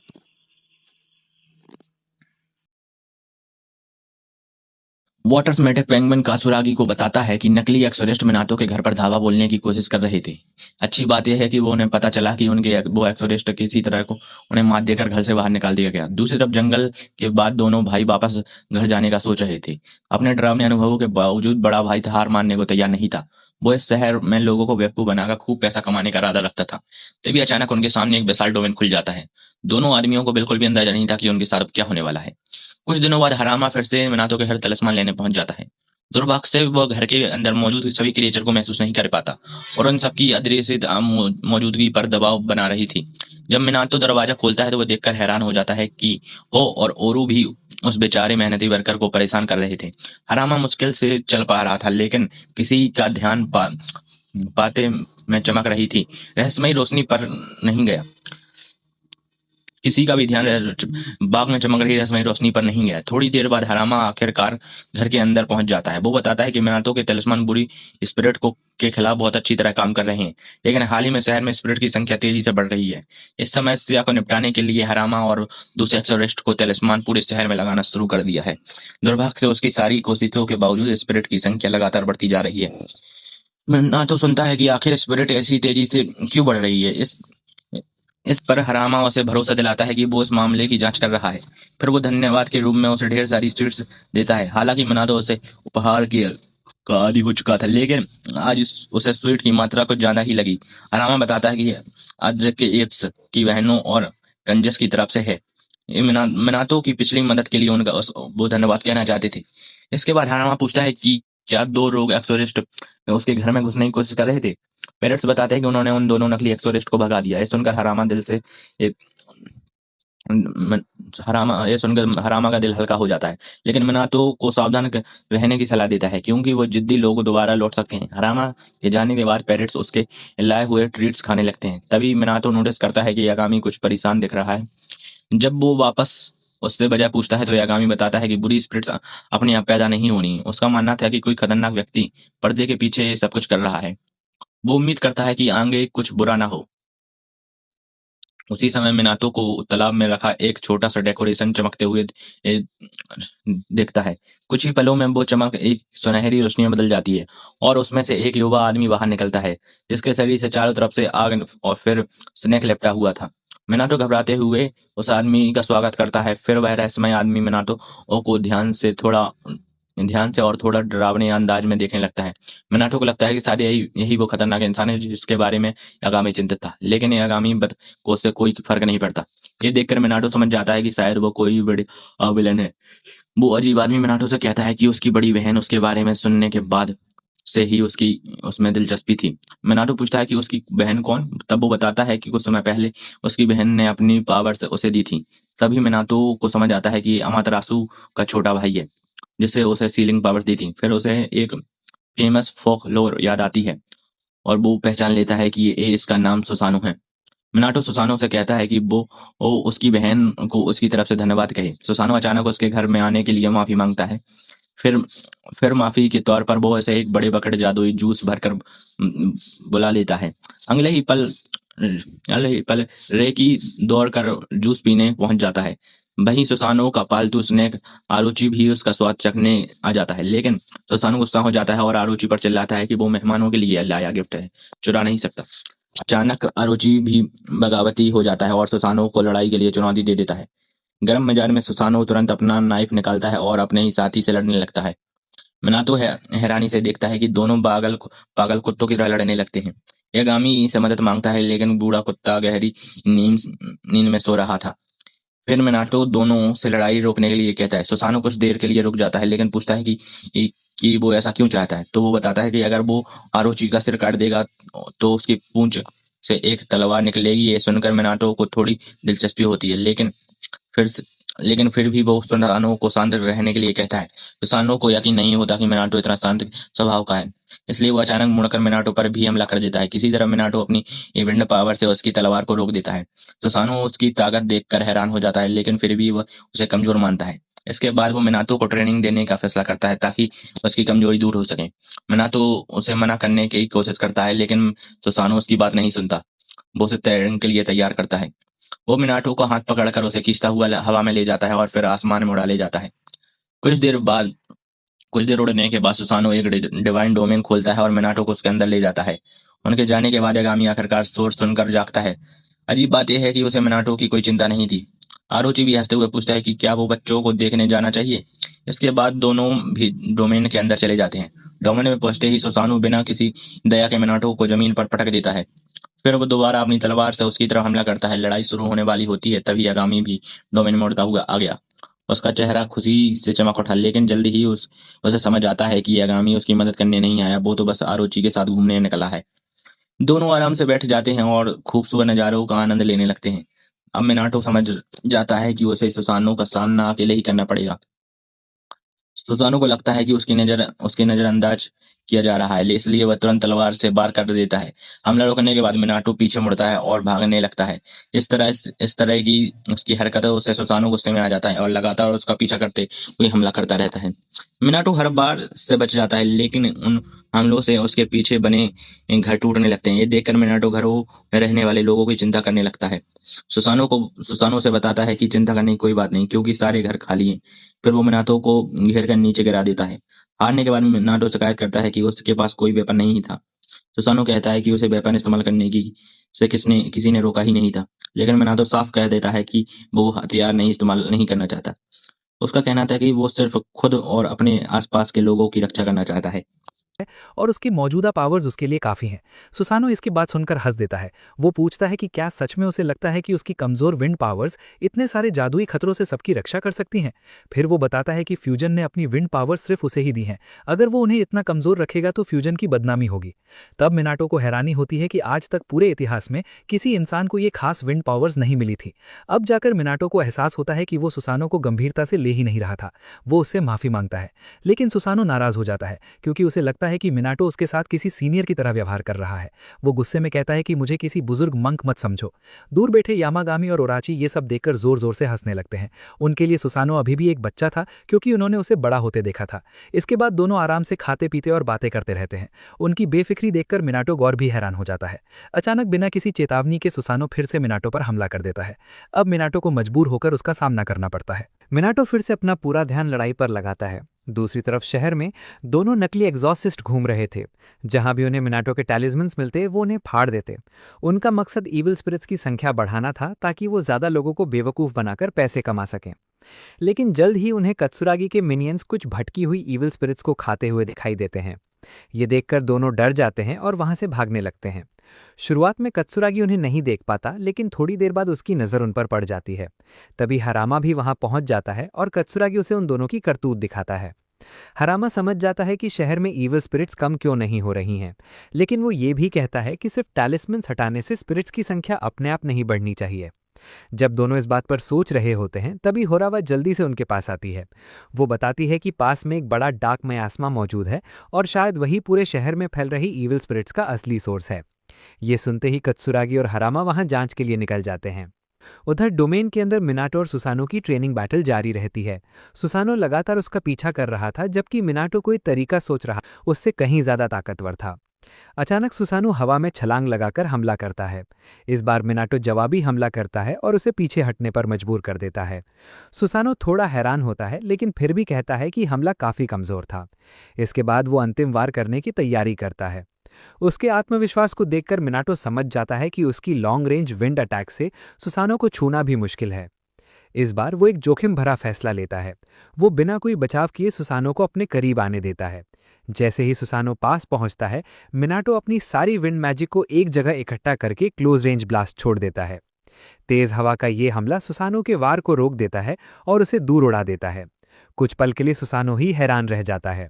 संभलने के बाद उसके चेहरे पर मुस्कान आ जाती है। वो मिनाटो की तारीफ करता है और कहता है कि उसने चालाकी से उसे फंसाया और सही समय पर अपनी पावर का इस्तेमाल किया। फिर वो कहता है कि ट्रेनिंग खत्म हो चुकी है, क्योंकि मिनाटो ने एक नई टेक्निक सीख ली है। मिनाटो को यकीन नहीं होता कि उसे सुसानो से तारीफ मिली है, लेकिन सुसानो उसे याद दिलाता है कि उसके पास हजारों साल का अनुभव है, इसलिए उसके खिलाफ टिके रहना भी बड़ी बात है। हालांकि वो ये भी कहता है कि फुजैन के स्तर तक पहुंचने के लिए मिनाटो को अभी बहुत आगे जाना होगा। दूर बैठा यामागामी ये सब देखकर मुस्कुरा देता है। इसके बाद सुसानो मिनाटो को लंच करने के लिए ले जाता है। खाना तैयार होने के बाद सुसानो भूखे जानवर की तरह सब कुछ खाने लगता है। खाना खाते समय वो कहता है कि एक डिश का स्वाद उतना अच्छा नहीं है। तब मिनाटो बताता है कि उसने उसमें स्टोर बॉट इंग्रेडिएंट्स इस्तेमाल किए थे। सुसानो उसे सलाह देता है कि अगर वो अपनी पावर सुधारना चाहता है तो उसे छोटी छोटी बातों पर भी ध्यान देना सीखना होगा। पास में तीनों फेरेट्स ओराची के जोरदार खर्राटों से परेशान हो रहे थे, लेकिन सुसानो उनकी तरफ ध्यान ही नहीं देता। फिर वो हैरान होकर पूछता है कि इतना हाई कैलोरी फूड खाने के बावजूद मिनाटो इतना पतला कैसे है। दोनों इसी बात पर बहस करने लगते हैं। माहौल ज्यादा गर्म होने से पहले मिनाटो बात बदल देता है। तभी सुसानो पूछता है कि क्या यामागामी हाल में अपनी पावर्स का जरूरत से ज्यादा इस्तेमाल कर रहा है। मिनाटो हाँ में जवाब देता है। तब सुसानो गंभीर होकर कहता है कि उसे हर हाल में बूढ़े कुत्ते का सहारा बनना चाहिए। मिनाटो को शक होता है कि शायद सुसानो उसे इसलिए ट्रेन कर रहा है ताकि जरूरत पड़ने पर वो यामागामी की मदद कर सके, लेकिन सुसानो इतना सीधा नहीं था कि ये बात खुलकर मान ले। फिर वो पूछता है कि अगली ट्रेनिंग कब करनी है, लेकिन इससे पहले कि दोनों को यूं बना पाते एक पोर्टल खुलता है और उसमें से एमेटेरासो बाहर आ जाती है। वो अपने भाई सुसानो पर गुस्सा हो जाती है और उसे घर वापस घसीटने लगती है। यहाँ तक कि तीनों फेरेट्स भी उसकी मदद करने की कोशिश करते हैं और एमेटेरासो को फल खाने के लिए देते हैं, लेकिन एमेटेरासो विनम्रता से मना कर देती है। वो अपने भाई की हरकतों के लिए माफी मांगती है और उसे साथ लेकर चली जाती है। दूसरी तरफ एग्जॉसिस टीम आखिरकार डार्क मयास्मा के सोर्स तक पहुंच जाती है। डरावनी काली धुंध उनके चारों ओर फैली हुई थी। वहां पहुंचकर वो देखते हैं कि आसपास की सारी इविल स्पिरिट्स आसमान में मौजूद एक विशाल डोमेन की तरफ खिंची चली जा रही हैं।